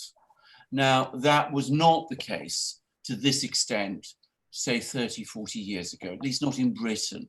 I mean, in Britain, as I remember them, nobody disputed that the political forces that were contesting the elections were representative of general opinion in the country. But increasingly now, we're seeing that important voices, which speak for many people, are being pushed out and are not being heard. And that is a very, very disturbing thing. And of course, it is completely inconsistent with any concept of democracy or of the open society that some people persist in talking about. Yeah, but Alexander, Britain got Brexit through. Yeah. So I mean, they did get Brexit through, and that's a win. Well, we haven't got Brexit. Well, yeah, Alex, true, but they got the vote. We got the vote. Got the vote. We got the vote, but very much like the vote for Donald Trump. And Donald Trump got through as well. Yes. Well, indeed. Exactly. Well, indeed. But I mean, the point is that there's been this huge, furious reaction in Britain to the Brexit result, just as there was to the Donald Trump's victory in 2016. And what we've seen is a huge pushback. And that pushback has unquestionably resulted in sustained campaigns to limit voices. Now, this has not been taken as far as it has in the United States, but it is going on nonetheless. I mean, one of the things that I find particularly disturbing is these relentless campaigns against people who were in the Leave camp to try to find them guilty of all sorts of various election and financing irregularities, even though the reality is that it was the Remain camp that went into that referendum vastly funded. So I mean, you know, whatever those minor irregularities might have done on the margins, it can't explain why Remain in the end lost. You know, the interesting thing, Alex, Christopher, I would kind of extrapolate in a counterintuitive way your proposition, but Trump made it through and Brexit made it through. I think there's an explanation for that. Trump and Brexit were perfect examples of these elites to prove that democracy works, because they never believed Donald Trump would win. They never thought Brexit would pass. David Cameron called for a Brexit vote because he truly believed, hey, calm down, boys. My boys are a little rowdy right now. Okay. Trump and Brexit was perfect for them because it said they were able to say to the people, hey, there's a real choice out there. Okay. But they never truly believed it would ever happen. Okay. And that's what has made this happen. It was perfect for them. What was the term that the Clintons used? They wanted to use, what's the term? It's like a character. They wanted to turn Trump into some kind of the Pied Piper strategy. Pied Piper, yeah. They went for it. It's perfect for them because, okay, they'll have a nominee. It'll be a Republican, and we'll have this a fake election. Will come out smelling like a rose. Well, of course, they were completely wrong. Okay, and hopefully people will go to prison for it. Okay, and the same thing if you look at the smugness of the British media going into the Brexit vote. Okay, it's just I'll use American terms, but it's just rednecks and hicks and uneducated people and and they're probably racist, and all that. Those are the people that support Brexit. Okay, what they did was on both sides of the Atlantic is just demonize half of the electorate, and you know what? They got their upcomings. Okay, and I'm glad. Yeah, and it seems Peter, going on that point, the Democrats, whether it was with Sanders back then and with Tulsi Gabbard now, Trudeau in Canada and what's going on there, it seems that, the more leaning liberal side of the equation doesn't take any chances. They'll rig it. That's the result. Yeah, I agree with that. Okay. They won't want to take any chances right now. That's why Facebook will get the Atlantic Council on board to do their censorship for them. They're outsourcing censorship and shadow banning and things like that. That's what they want to make sure doesn't happen again. They never want the people to ever have their voices heard. That is not what part of their playbook. No, They're given false choices or ridiculous choices and think they're the mandarins of the universe. Well, they're not. Yes. Alexander, is the AfD breaking through in Germany? We had vote for Saxony, Brandenburg. We did a video on this. It'll go up in a couple of days, but the AfD did very well. I mean, they surged. The SPD did not do well. No, it didn't do well. They didn't do well in Brandenburg and Saxony, and the AfD did very well there. But I think it's important to stress that these are two Länder in Eastern Germany. In Western Germany, places like Rhineland-Pfalz, where I was, there is still great resistance to the AfD, and I don't think it is going to break through there. I think if you're looking for an anti-establishment party picking up votes in places like Rhineland-Pfalz, you need to look at parties like Greens. Now, I say that even though I don't personally think the Greens are actually, in reality, an anti-establishment party in Germany anymore, but they are still residually perceived in that way. So you have to always understand that East German politics and West German politics remain very different. And in fact, they not only remain different, they are becoming more different.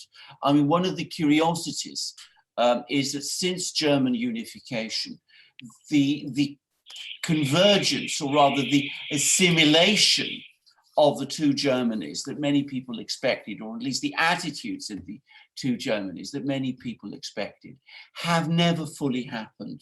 So, you know, what you say about the AfD breaking through in Brandenburg and in Saxony is true, but it's not yet true in West Germany, or at least not in all of West Germany. Now, I have to say that Germany is an evolving situation, because these votes happened prior to what everybody expects to be a recession in Germany.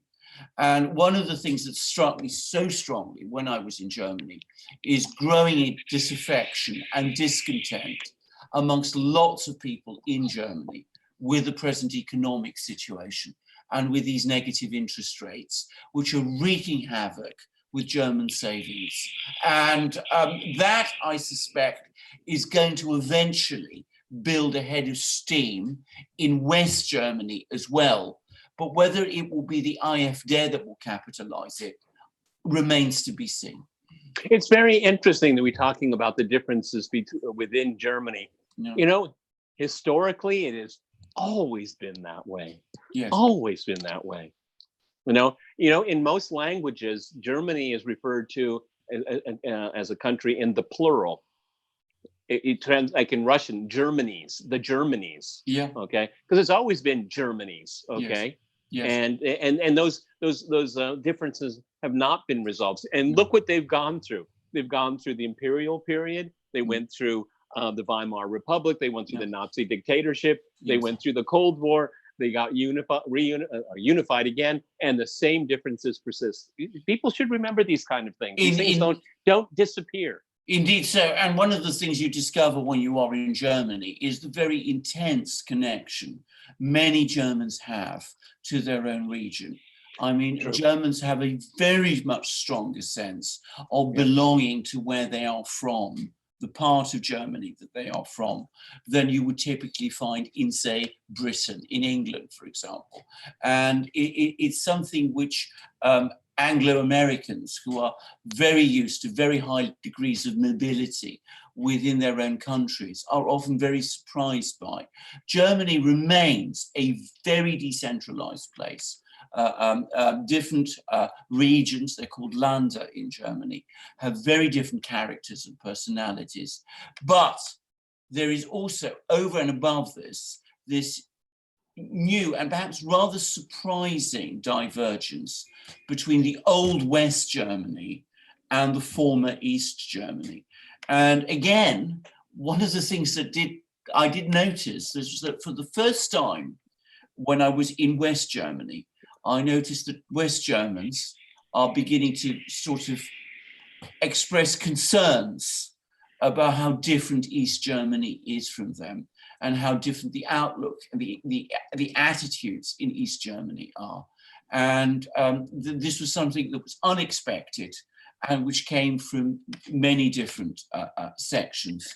So yeah, because that's the Prussian legacy. Okay, I mean, people want to say it's because it was the DDR and communism. No, it wasn't. Yeah. Okay, I mean, if you look at East Germany, the DDR during the communist period after the Second World War, I forget, but I mean, little DDR was like the 13th most powerful economy in the world. Yeah. It's because they were Prussians, okay? That's because it was, okay? It was who they were, all right? And they're very different from the Germans in the South. They always have been. Yes. And if you look at the history of German unification— What did Prussia encompass, Peter? What was? A good part of the eastern part of the— I mean, it's essentially a good layover of I mean, they don't call it Prussia anymore, obviously, but I mean, but that was the Kingdom of Prussia that captured the rest of Germany. Indeed. It wasn't Germany that captured Prussia. Okay? I mean, the core area of the Kingdom of Prussia was Brandenburg. Right. Berlin was the capital, and then Brandenburg, which is the area around Berlin, which is one of the two regions that voted in the parliamentary elections on Sunday. And of course, the point about Brandenburg is that it was the area which historically produced Germany's best soldiers. And it was also the area that always and consistently voted left. It's a very left-wing place. People don't fully understand that about Prussia. And this is one of the things about Brandenburg, because in the run-up to this election, it has always voted for the SPD and the Linkspartei, the left party of Germany, which is the lineal descendant of the East German Communist Party, still has a very strong presence in Brandenburg. So for the AfD to get, which is perceived as a right-wing party, to do as well in Brandenburg as it did, getting around, I think it was 22% of the vote, a big surge in support there. That is actually very, very unusual in an area that is culturally and historically very hostile to it. I would add, by the way, that one of the things which I think the AfD did where they miscalculated was that they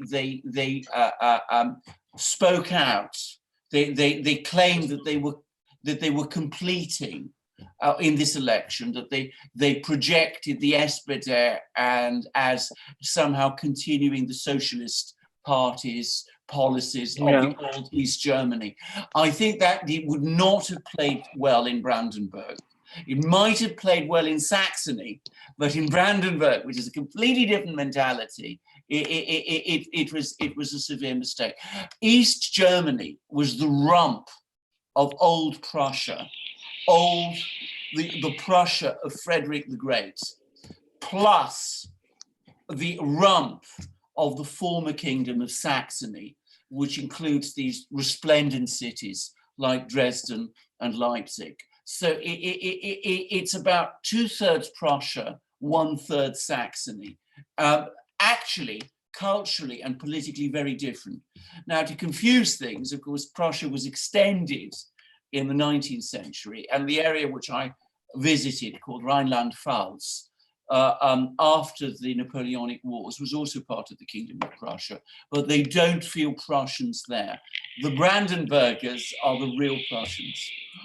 I think we have to be really cautious here, because if we look at post-war German elections, there's always been that red herring of a protest vote, and we still have to be very, very careful on to what degree voting for this party is a protest. Okay, we don't have enough data yet. I think it's moving in a direction where you can start drawing some suppositions, but protest votes have played a very important role in German electoral politics since the Second World War. Absolutely. I mean, the AfD, if I may say so, is very much still a party in formation. I mean, there are some frankly terrible people in it. And when I say terrible, I mean really terrible. I mean, not just extreme not right, but I mean, there are some people who have spoken in ways that really do seem to connect it with the Nazis. But there are lots of other people in the AfD who are not like that at all. In fact, I'd say the great majority of it. Overall, I'd say it is a classically conservative Bismarckian party, if you like. But it is still very much a work in progress. It's not yet settled itself out. It's not yet cohered around a single policy or line of policies. And that makes it a very difficult party for many people, especially in Western Germany, to accept. I think in Eastern Germany, it has evolved beyond a mere protest vote party. I think in West Germany, it still is to a great extent that. All right, GV in the chat says, Prussianism has a militaristic cultural base, hardcore discipline and sacrifice. Well, I should say something actually, which is that I happen to like Prussia. So I think that if you know the history of the old kingdom of Prussia, I mean, there's actually a great deal to admire there. Yeah, I mean, let's as a trained historian, militarism and that's bandied about, and that's done that's politically evocative, I would say. Look, I mean, the German states were very weak, and Prussia took the initiative to unify them, and the military, and this is something that every single Western society has done, is one of the ways you build a coherent society is through conscription, and Bismarck knew that very, very well. Is that you create Germans that way, okay, from all of these little hamlets and little towns and villages. That was the one thing that they had, that he wanted them to have in common, and to have allegiance to the state. So when people go back to Prussian militarism, well, maybe, but there was the same concept that was played out all through Europe and the Western world. So singling out the Prussians with that moniker is ahistorical. I mean, can I just say? I mean, one of the things is that I think an awful lot of people blame Prussian militarism for Hitler and the Nazis and all that sort of thing. Hitler, of course, was a Catholic from Austria. Yeah. And the heartland of the Nazi Party was Bavaria, which is the far away. And of course, the Nazis, as they were coming to power, were most wary of the lands of former Prussia. They were they were not the ones that were on board here. Now, so let's not confuse our history. Yes. It's fascinating listening to this, the history of Germany and Prussia and all that. It just, once again, it confirms to me how impossible the European integrationist dream is. Even in Germany, you still have a lot of this history. Yeah, but one thing, there was one thing that really brought them all together, and that was the Deutschmark. And I can remember very, very well the debates about, would the Germans be willing to sacrifice the Deutschmark for the euro? And there was a big debate in Germany about that, because when you think about the debate at that time, what do Germans have to be proud of? Well, the 20th century, they don't. And that's a fact, all right? But what they had built after the war based on their currency, and they had enormous pride about that all across what was then West Germany, okay? And when they lost that, they lost one of those, a reference point, okay? And I think the history of the Deutschmark needs still to be written, because it was a remarkable thing where West Germany came out of the ashes of the war and created one of the most powerful currencies in the world that was envied. And it was a big debate for Germans to give it up. Yes. Okay. Yes. And I suspect a lot of people are saying they wish they hadn't. Well, the UK, I think, is an example of a country that would not give it up, correct, Alexander? That's why. I mean, the one of the big things that basically crystallized opposition to the European Union in Britain was the Euro project, because, of course, a lot of people in Britain said, look, we're not prepared to accept economic and monetary union around the euro, because giving up the pound sterling, which, by the way, for people to know, is the world's oldest currency. It goes back to the 6th century. It has had a continuous existence in various forms since then. Anyway, the British were not prepared to give up the pound, and they were very, very skeptical about the whole project of European Economic and Monetary Union. They said it wouldn't work, and they were right, it didn't. I mean, I think that with hindsight, it's been proved that it was a terrible mistake. All right, let's get to some super chats. Fascinating discussion. We got a lot of super chats in the queue, so let's get moving. I hope my phone can hang on, okay? Because it's almost 2 hours. All right, we'll get through these super chats. Yes, we've been going for almost 2 hours. Thank you, everybody who has stayed tuned, who has tuned into us and has stayed on for this really, really interesting live stream. And thank you to everyone who sent us super chats. From Sparky, $10 super chat. Went to Tulsa Town Hall in Atlanta and wore my Duran sports shirt. Tulsi approached me saying she wanted to run off to an island with me in the dim light. She mistook me for Alexander Mercouris. Well, I'm sure, Sparky. I'm sure, Sparky, that it was the shirt. Certainly not the face then, because. Well, I hope your wife isn't watching. Well, I certainly hope so. Yeah. We got to get Tulsi Gabbard a Duran shirt. We do indeed. Yeah. Another super chat from Sparky. DNC is attempting to block Tulsi Gabbard out of the presidential race since the military-industrial complex is terrified of her stopping their constant war for constant peace strategy. Peter, do you agree with that? 100%. 100%. I mean, she wants to get involved in a debate where everybody is aware of it, okay? And you have from MSNBC all the way to Fox to shut it down, okay? To shut it down, okay? War is good for these elites. War is great for them. They don't lose their children. They make a lot of money off of it. They feel very patriotic. They need their enemies, okay? It is such a scam. It's a total, absolute scam. And Tulsi, God bless her soul.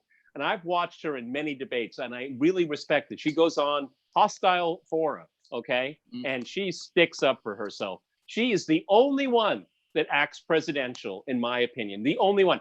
Having said that, I would disagree with her on many of her domestic policies. I want to be clear about that. But she is the only one running that understands how the American political economy is run off of war. And she knows it very well. She went through 2 tours through Iraq.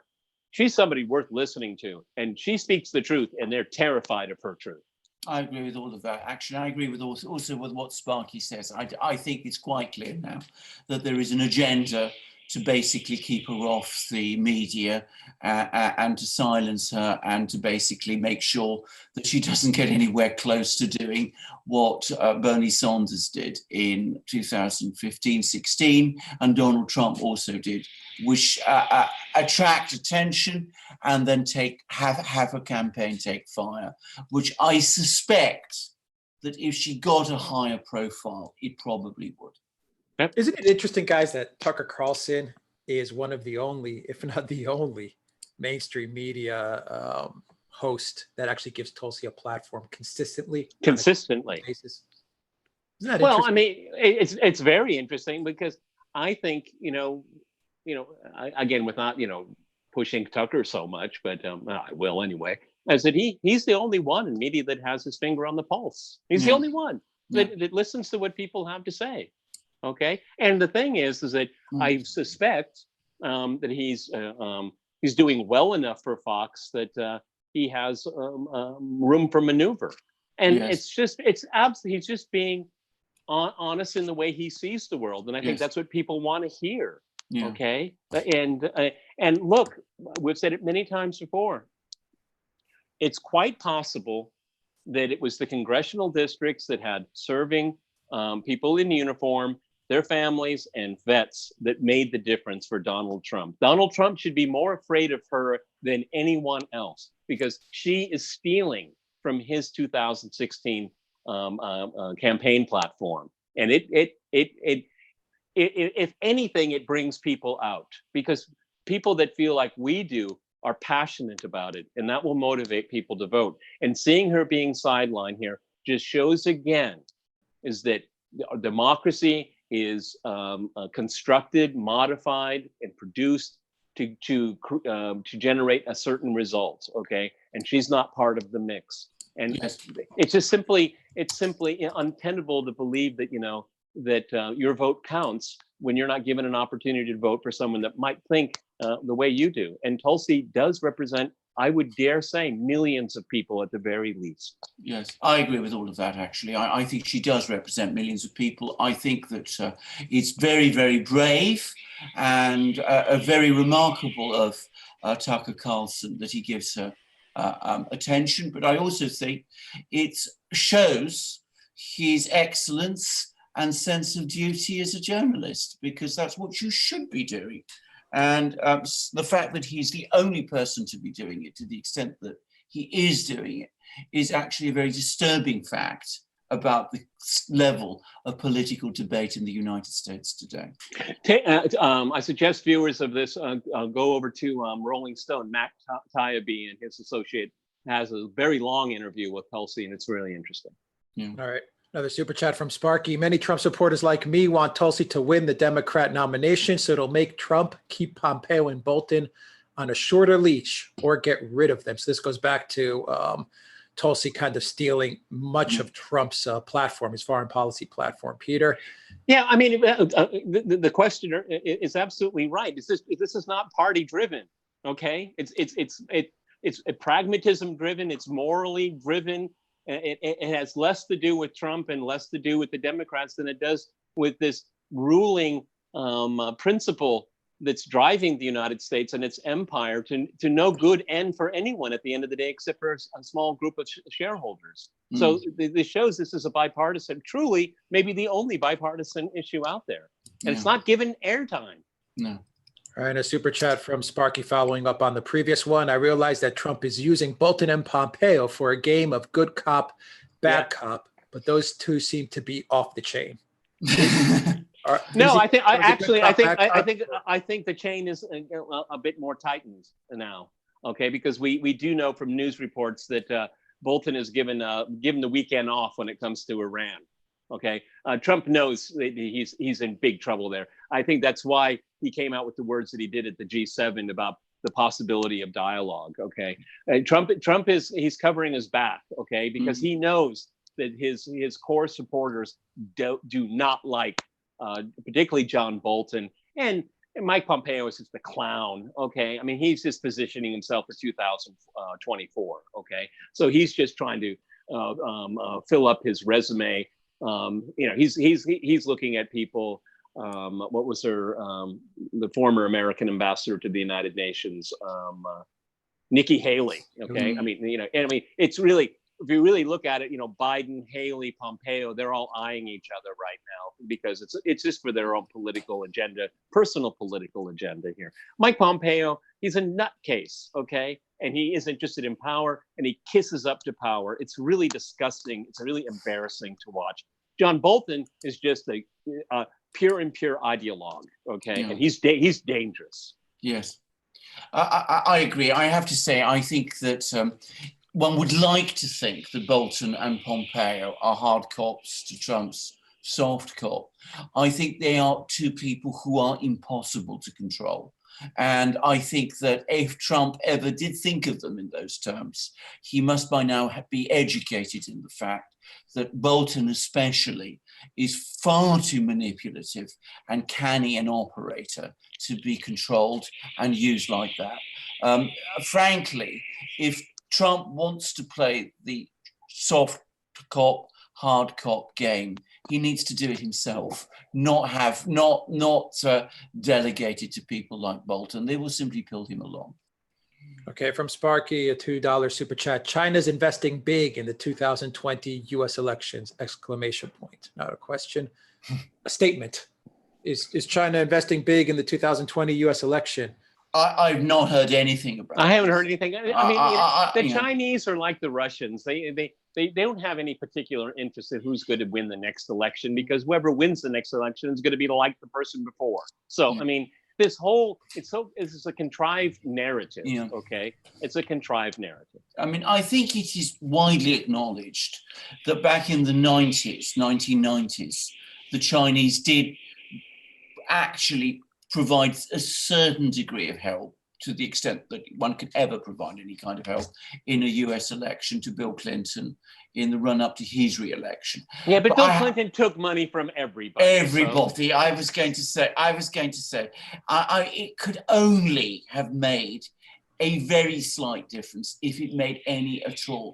I think this time round, the Chinese understand, as the Russians do, that for them to try and interfere in an election, an American election, would be totally counterproductive. So I don't think they're going to do it. I'm more worried about the FBI than the Chinese or the Russians. Yeah.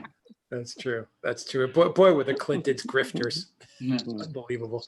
From Rainy Steps, Super Chat, your view on Kashmir.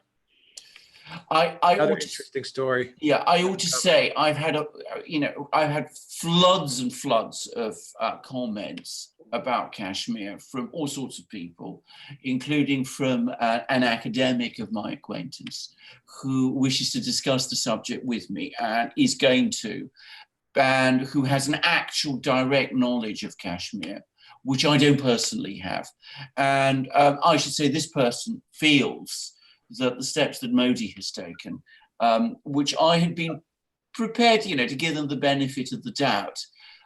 This academic, who is by no means somebody whose views can be discounted, and who's certainly not by any means somebody, who takes straightforward positions on political views.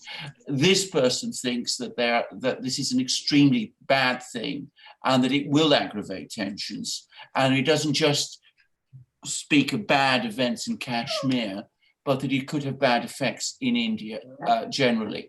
I'm going to say straight away, I don't know enough about Kashmir to be able to discuss this, it seems to me, with the degree of authority that perhaps I feel I need, the level of knowledge at least, I need to have in order to be able to discuss a complex subject like this properly.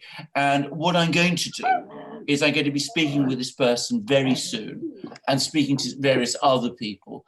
And maybe after I've done that, Alex and I can do a proper video on Kashmir, Peter as well, and we can discuss it in perhaps in a more informed way than I'm able to. In just very broad brush here, I think Modi's proposition to do something unilaterally like he's done is a mistake, okay? Yeah. Because Kashmir has been, as a problem, as a dispute, has been isolated essentially in Kashmir. This unilateral move may bring Kashmir's problems into India, okay, proper. And I think that might be something you might regret. This is exactly the point this person was making to me. It has made this a local problem into an all-encompassing national problem. Exactly, and that this is not at all a good thing, but with many more implications than that. So and that's exactly the point that was being made to me. Also, there have to be concerns, from what I understand, about the way it was done. There was essentially, as I understand it, no real consultation. It was done in a very arbitrary and whimsical way, literally from one day to the other, which, it has to be said, Modi has a tendency to behave like that. So maybe I need to get more on top of this story and of this issue to understand it better, and then to discuss it better, which doesn't mean, by the way, that even when I have got on top of it better, people are obliged to agree with whatever view I eventually take. But I'm going to defer saying more about Kashmir for the moment. Okay, super chat from Sparky. So you've discovered our plan to enslave post-Brexit Britain. Ask yourselves, quote, would I rather be enslaved by the EU or the US? Well, that's exactly the question. Maniacal laughter. I mean, this is exactly the question a lot of people are asking. And again, I say, very fine article discussing this very question by Ambrose Evans Pritchard, who's a writer in the Daily Telegraph. By no means any kind of, he's a serious person. And he says that whatever the problems and risks of subordinating oneself to the United States. At least that is a coherent polity which will not want to interfere at the kind of microscopic level that Brussels wants to. And he takes clear view that if the choice is between America and Europe, it makes more sense for Britain to go with America rather than with Europe. Well, then we'll get to the day we'll decide who's going to be the prime minister. Okay? Well, there we go. Just like they do with Ukraine. Well, there you go. But I mean, you know, Yats is the man. Yats is the man. But these are, well, I mean, but do bear in mind, Peter, that, you know, if you live in Greece, America already has a big role in who chooses our prime ministers. But what I was going to say is this: these are debates and discussions which haven't really yet gained much traction in Britain because there just hasn't been the political space for them. All right, from David Bauer, Super Chat, will Venezuela become an economic cauldron as Syria has been a terrorist cauldron for Russia and China? Very good question, actually. We'll see. I think that the Russians and the Chinese are helping Venezuela up to a certain point. But, I mean, things are extremely difficult there. And I wonder, I don't know how this thing will end. I will say this, when it all began, I had expected Maduro's government to fall very quickly. He's still there, many months later. He has shown a degree of tenacity and resilience, which quite astonishes me. And it's quite clear that he continues to have a lot of support in Venezuela, despite the economic problems, which some people tell me are not quite as bad as they're being made out to be. Well, the interesting thing, too, is that random guy Guaido, he says that if there were a political compromise in which there would be new elections, that he wouldn't participate. Doesn't that tell you everything? Well, it's not about democracy, is it? Because no. he knows he wouldn't win. No. And so if you know you're not going to win, you don't participate. Exactly. I mean, again, this is all a sham. It's a complete, utter sham. And so is this random guy Guaido. Yes. Super Chat from David Bauer, CIA, etc. used to have front companies. Now they have front billionaires. By the way, YouTube censors Super Chat messages. All right, thank you. So front companies is what we used to have. Now we have front billionaires. Zuckerberg, Bezos. Yes. I never can pronounce the guy's name, the guy that started up the Intercept. No, I can't pronounce it. Almodovar, the guy that had eBay. Yes. Pierre Almodovar. Yeah. There you go. And boy, are these guys wealthy. It's wealth beyond the imagination. Absolutely. Like it has never existed at any time in history. It's incredible that you have people that are worth 60, 80, 100 billion. Yes. It's astonishing. Yes. Right. Yeah, and over at Amazon, the American taxpayer picks up the social welfare costs of his employees. Yes. Go figure that one out. 120 billion, Peter? 120 billion. You know, when I was growing up, my calculator couldn't hold that number. No. Incredible. Thank you for that super chat, David. Super chat from Milos Rodish, 21 Canadian dollars. Thank you very much, Milos, for that super chat. From Elena Diaz, super chat, 109 SEK for the kiss that little dog gave to the camera. Super chat for that little dog. Which dog was it, Peter? That's Buddy, and he's really acting up. He's really being a bad little dog right now. He keeps attacking the other the two dachshunds and me constantly. All right. Super chat from Jonathan Gillespie. And this is actually a super chat that you hear a lot of people talking about on YouTube and on the internet. Could the United States break up as a union in this lifetime? It's very much like Germany being a decentralized society, especially pre-Civil War. Was it Badow, that guy that writes for the American Conservative a lot in the national interest? Because of the cultural differences, I think it's within the realm of possibility. Okay, because the left is determined to put everyone into boxes and to divide everyone. And conservatives like myself are just saying, fine, just go your way. Leave us alone. It's not impossible. Some say it's already happened in California. We just don't know it yet. Good riddance. Go. No. Go. I don't care. Go. All right, from Penguins fan, a $5 Canadian super chat. Thank you, Penguins fan. Update on Idlib, Syria. Why Russia agrees to a ceasefire. Take Idlib and end this. We did a video on this today, actually. Yes. Alexander McCurris has been 100% right on this one this entire calendar year. Kudos to my friend here. Every time I read Moon of Alabama and antiwar.com, I see the McCurris prophecy coming to fruition. Yep, Alexander, you've been ahead of this story. Well, yes. I mean, to come to to answer the question, as I said, this is not going to happen in one go. It's going to happen incrementally. This is a unilateral ceasefire to give, I think, especially the Turks, time to disengage some of their more isolated positions now in southern Idlib. I predict that there will be a further renewed Syrian offensive within the next couple of weeks, probably very soon. I fully expect Idlib to be under full Syrian government control by the end of this year. Okay, we did a video on this and it is up. We put it up about an hour before we did the live stream. So check that out on the Erdogan-Putin meeting in Moscow, where we do cover this quite extensively. And Alexander gives really good insight on this. So Osama Kassem, $20 super chat. Russia has sold the S-400 to Turkey. So when will Turkey stop supplying the radicals in Idlib? That's the first question.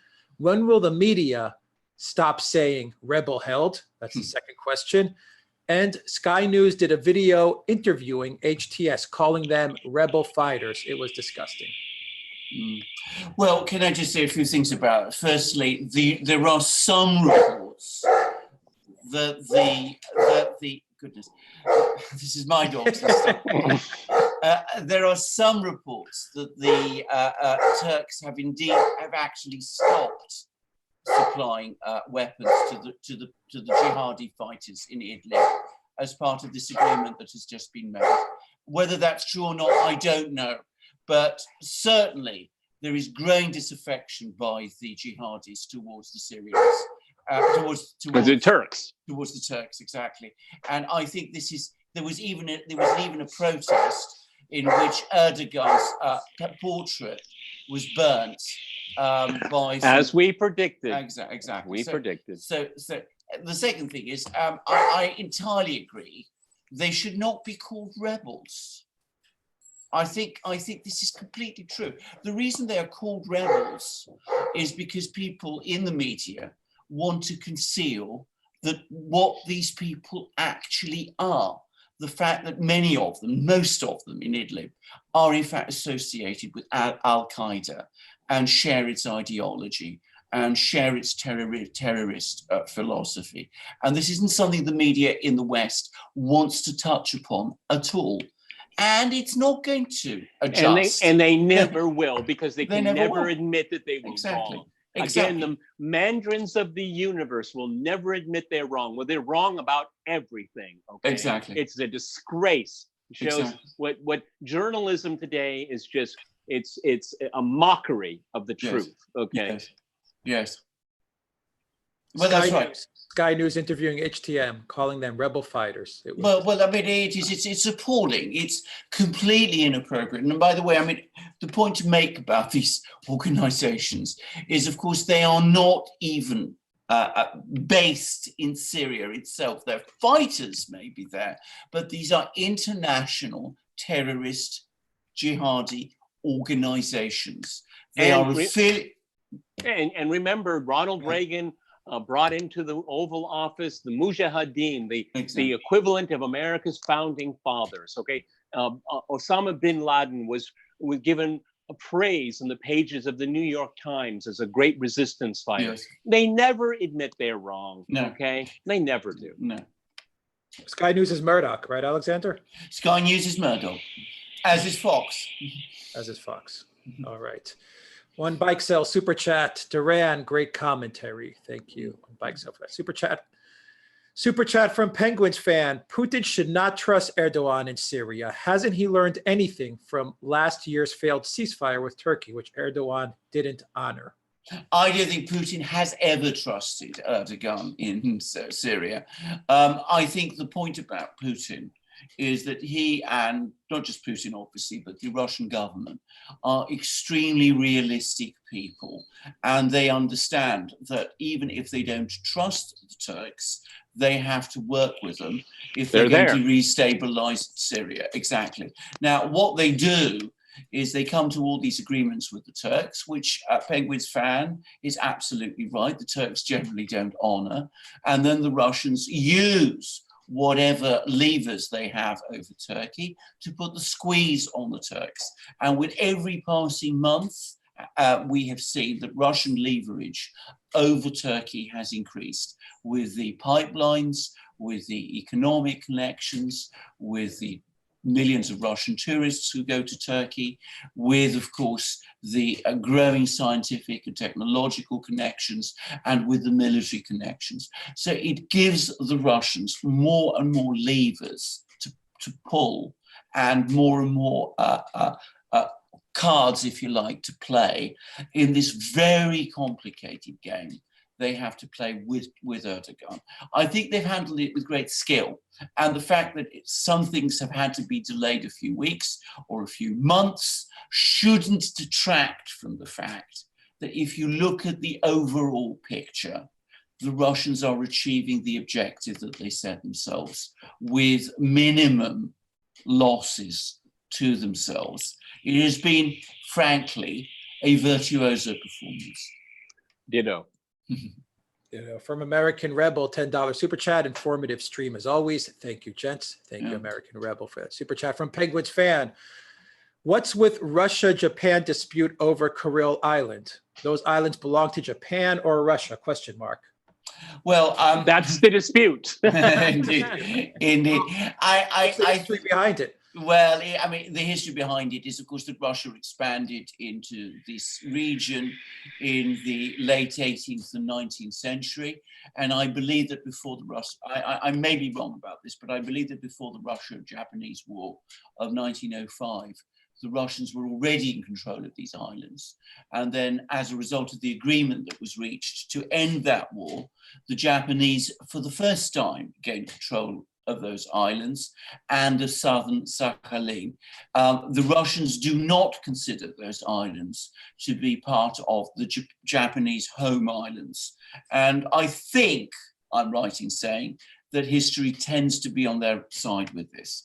What then happened is that there was the Second World War and the Russians regained control of those islands and of southern Sakhalin from the Japanese as a result of Japan's military defeat. And there was an agreement at that time made whereby the Japanese apparently implicitly accepted this reality, that the subject was going to be reopened as part of the Russian-Japanese negotiations in the 1950s for a peace treaty. As part of that peace treaty, the Russians indicated that they would be prepared to return to the islands to Japan or cede to the islands to Japan. The peace treaty didn't happen because the United States put a spoke in it, and the situation has never been resolved since. I don't think there is any possibility of the Russians giving the islands to the Japanese or ceding them. I think they now see these islands as their own national territory. Russian communities have established themselves there, and the islands have acquired a very great strategic importance because they make it possible for the Russians to deny access to foreign warships in the Sea of Okhotsk, which is this large body of water in which Russian ballistic missile submarines patrol. So I think that the actual dispute, in a sense, is over because I think both the Japanese and the Russians realize that these islands will never be ceded back to Japan. And what I've heard people tell me is that popular opinion in Japan is not really very interested in this issue, but it is still being used to prevent a peace treaty between Russia and Japan. And that really is the political objective that exists behind this dispute. Well said. Well said. Yeah. All right. From Jonathan Gillespie, Alexander, your dogs are freaking out my dogs. $2 super chat. Oh, I'm so sorry. It's because can I just say it was because my wife came back from work. So they always get very excited when they see my wife return. All right. From Penguins fan, super chat, Israel hitting Lebanon. What's going on? What's going on, guys? Israel hitting Lebanon. Politicking. Netanyahu, strong man. If he doesn't find himself in the next government after the election this month, he's going to go to prison. So he's throwing literally a lot of things around to avoid that inevitability. Yes. Simple.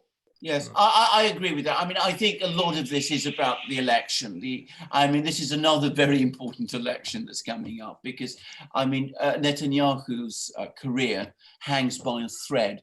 I think there may be another dimension to it, in that there's been some talk, I don't personally rate it very highly, of some kind of movement, diplomatic engagement between the US and Iran. Right. Netanyahu obviously would oppose that. Ferociously.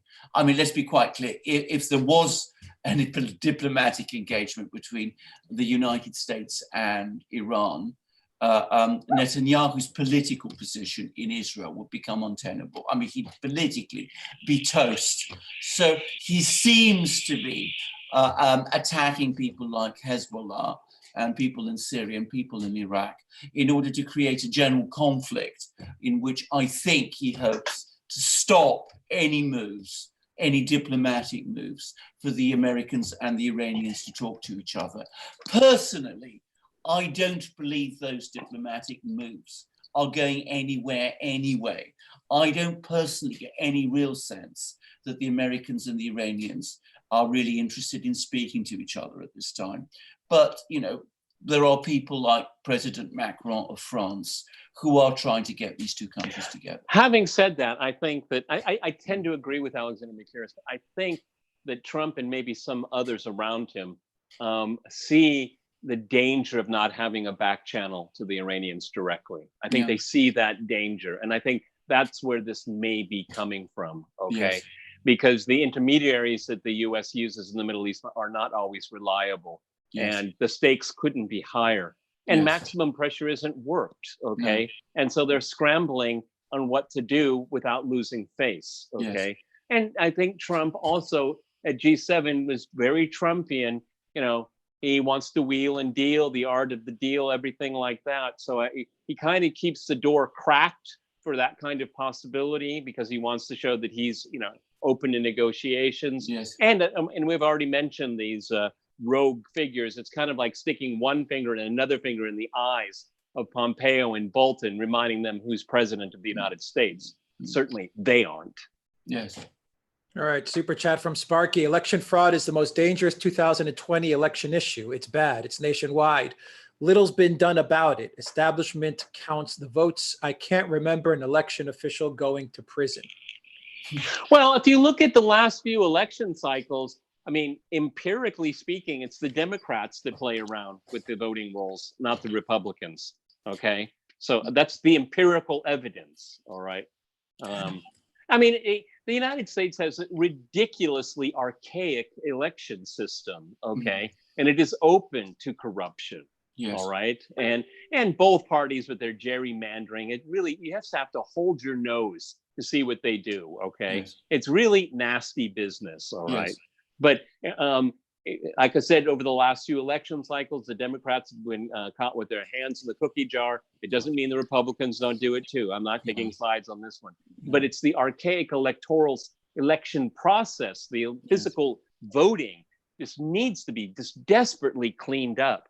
Yes. Not centralized, but keep it decentralized, but get it modernized, okay? Yes. And go back to paper ballots, please. Yes. Please. All right. From Penguins fan, a super chat update on Kosovo, Serbia. Well, as I understand it now, what is happening with this is that the European Union has basically told Serbia that if it wants to join the European Union, it has to recognize Kosovo, and that it mustn't enter into economic a trade deal with Russia, and that's gone down very, very badly in Serbia, and has basically undercut pro-European politicians in Serbia. At the same time, with respect to Kosovo, the European Commission is now apparently lobbying hard for Kosovos to be allowed visa-free access to the European Union. Good luck with that. Good luck with that. All I will say with that is, I was going to say, I mean, anybody who knows about the situation in Kosovo and the extraordinary proliferation of organized crime gangs there, the role Kosovo plays in the international drugs trade, would know that is an extremely bad idea. Yeah, they're all going to funnel to Greece. No doubt about it. Yeah. No doubt about it. Exactly. Promo Sama Kasem, super chat. Will Russia force Turkey to close its base in Idlib by the end of the year?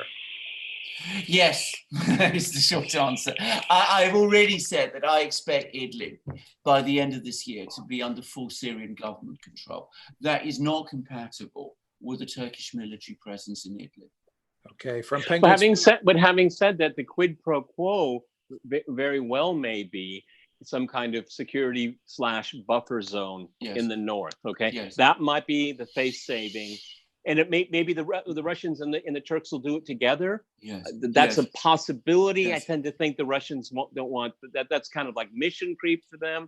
But if that's the seal the deal, they might be open into some kind of gambit where that can have the perception that that's happening. Okay, because the Russians have made it very clear that they want to see a free and sovereign Syria. Okay, and with these talks about constitutional reform still ongoing, this buffer zone thing, it's going to be difficult to square the circle. But the Syria survived. It's a miracle. It's a miracle that Syria has survived. Okay, so let's keep believing in miracles. A game changer. It was a game changer. It is a game changer. A miracle.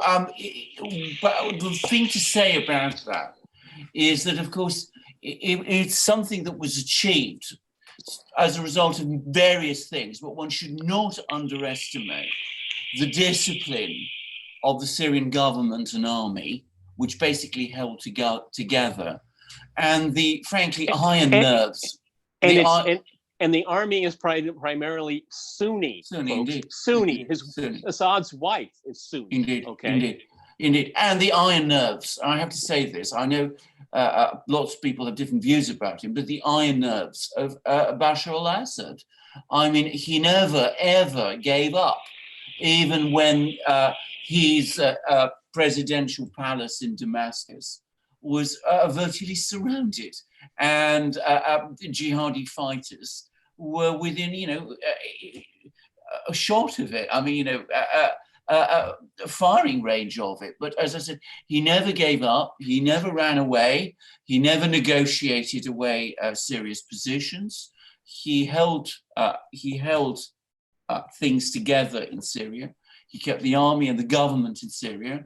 The Syrian diplomatic service remained loyal to him, unlike, say, the Libyan diplomatic service, which did not remain loyal to Gaddafi in 2011.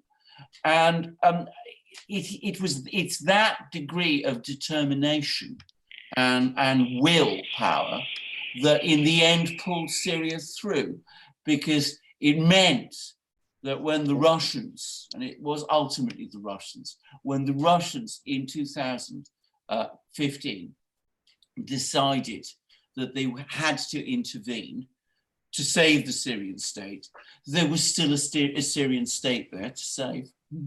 Okay, from Penguins fan super chat. Okay, Alec, I got like 3% left on my phone. We've got four more super chats to go. Okay. Penguins fan, UK should give back Falklands.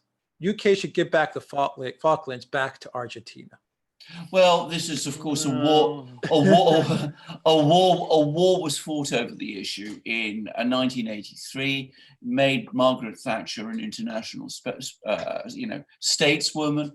I cannot imagine Boris Johnson agreeing to do it. I can't imagine Jeremy Corbyn agreeing to do it either at the moment. I think that perhaps Argentina had a legal case before 1983. But I think the actual realities at the moment is that isn't going to happen. Okay. And I think you have to take into account the people that live in the Falklands.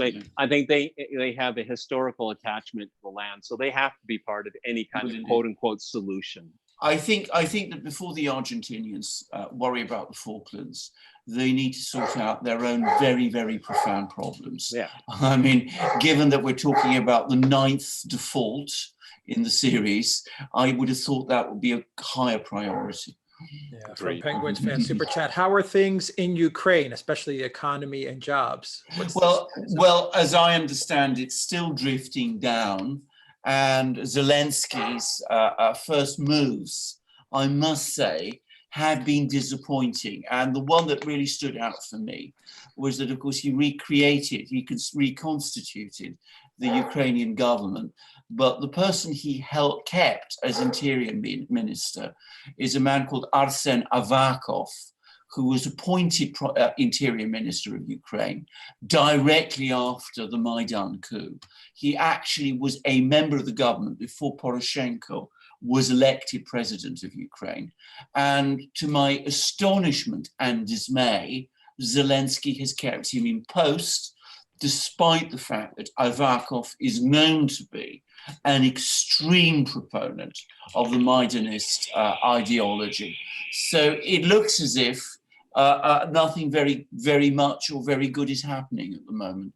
He's talking still of trying to get a summit meeting organized with Putin, with the French and the Germans there. With the chaperones. Exactly, with his chaperones there. But there doesn't seem to be any real plan. I'm sorry, my dog is barking a lot. There doesn't seem to be any real plan going forward about what to do. All right, from Star Trooper, how much longer will Bolton last? Super chat. How much longer?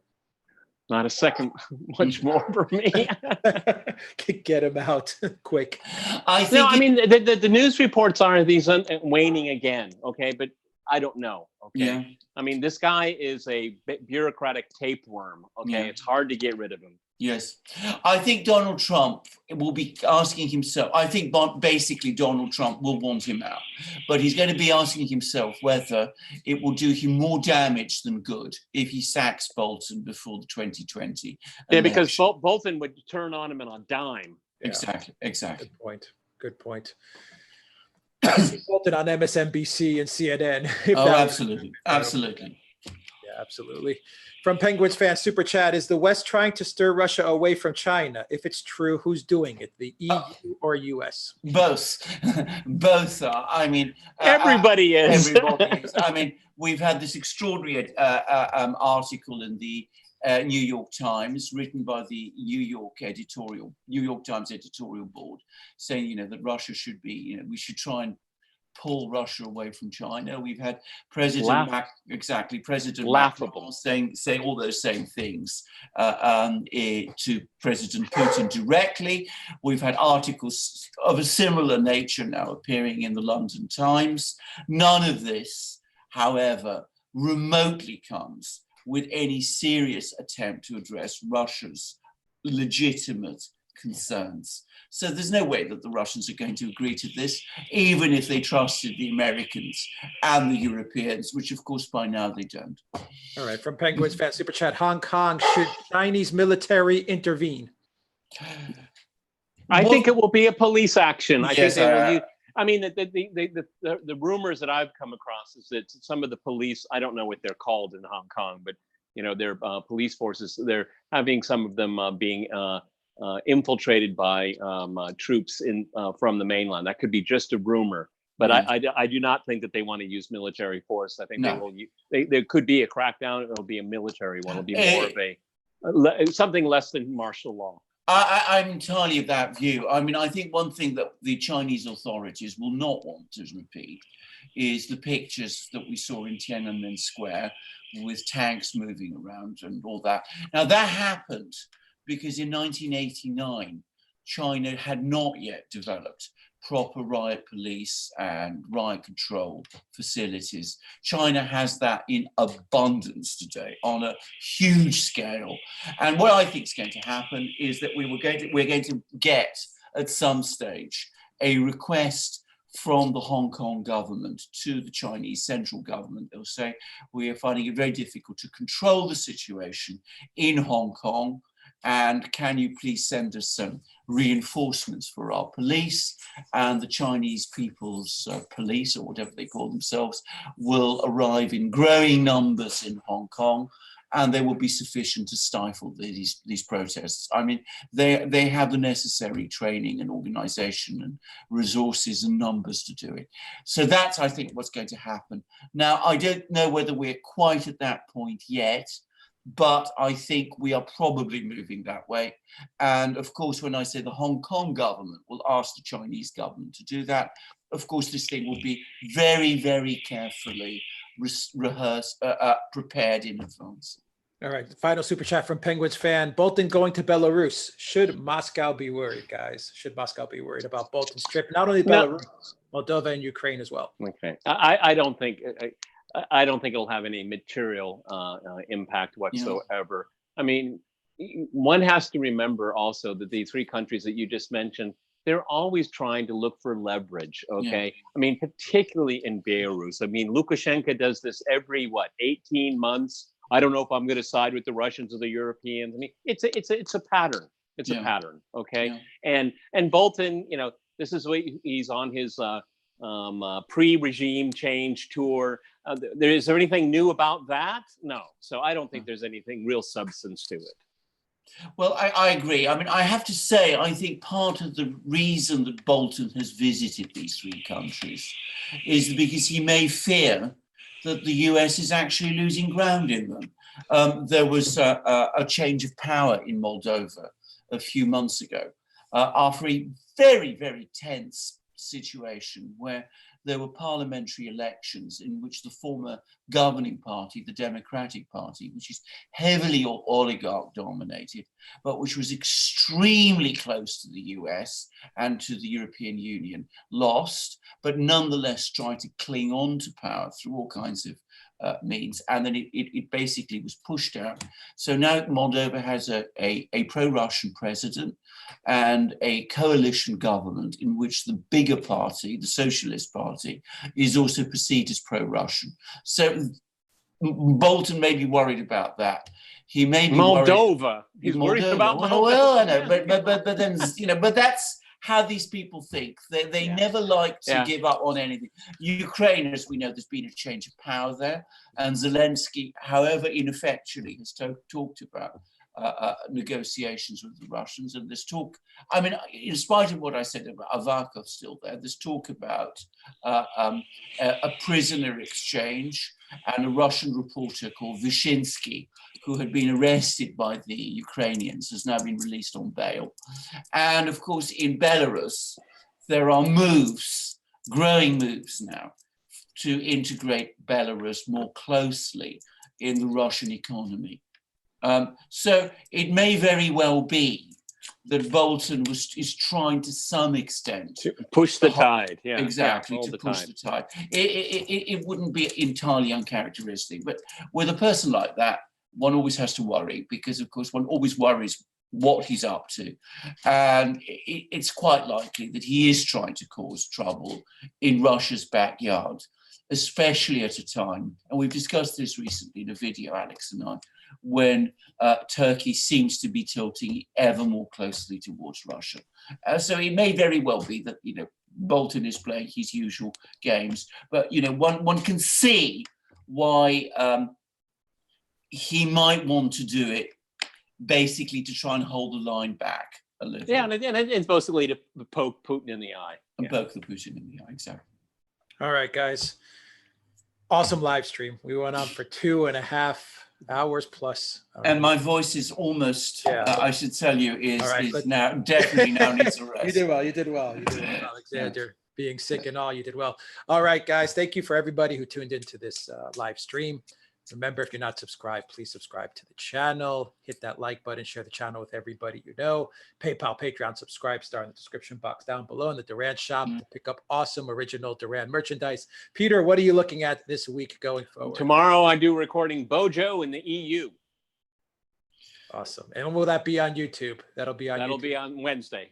On Wednesday. All right. So keep an eye out for that.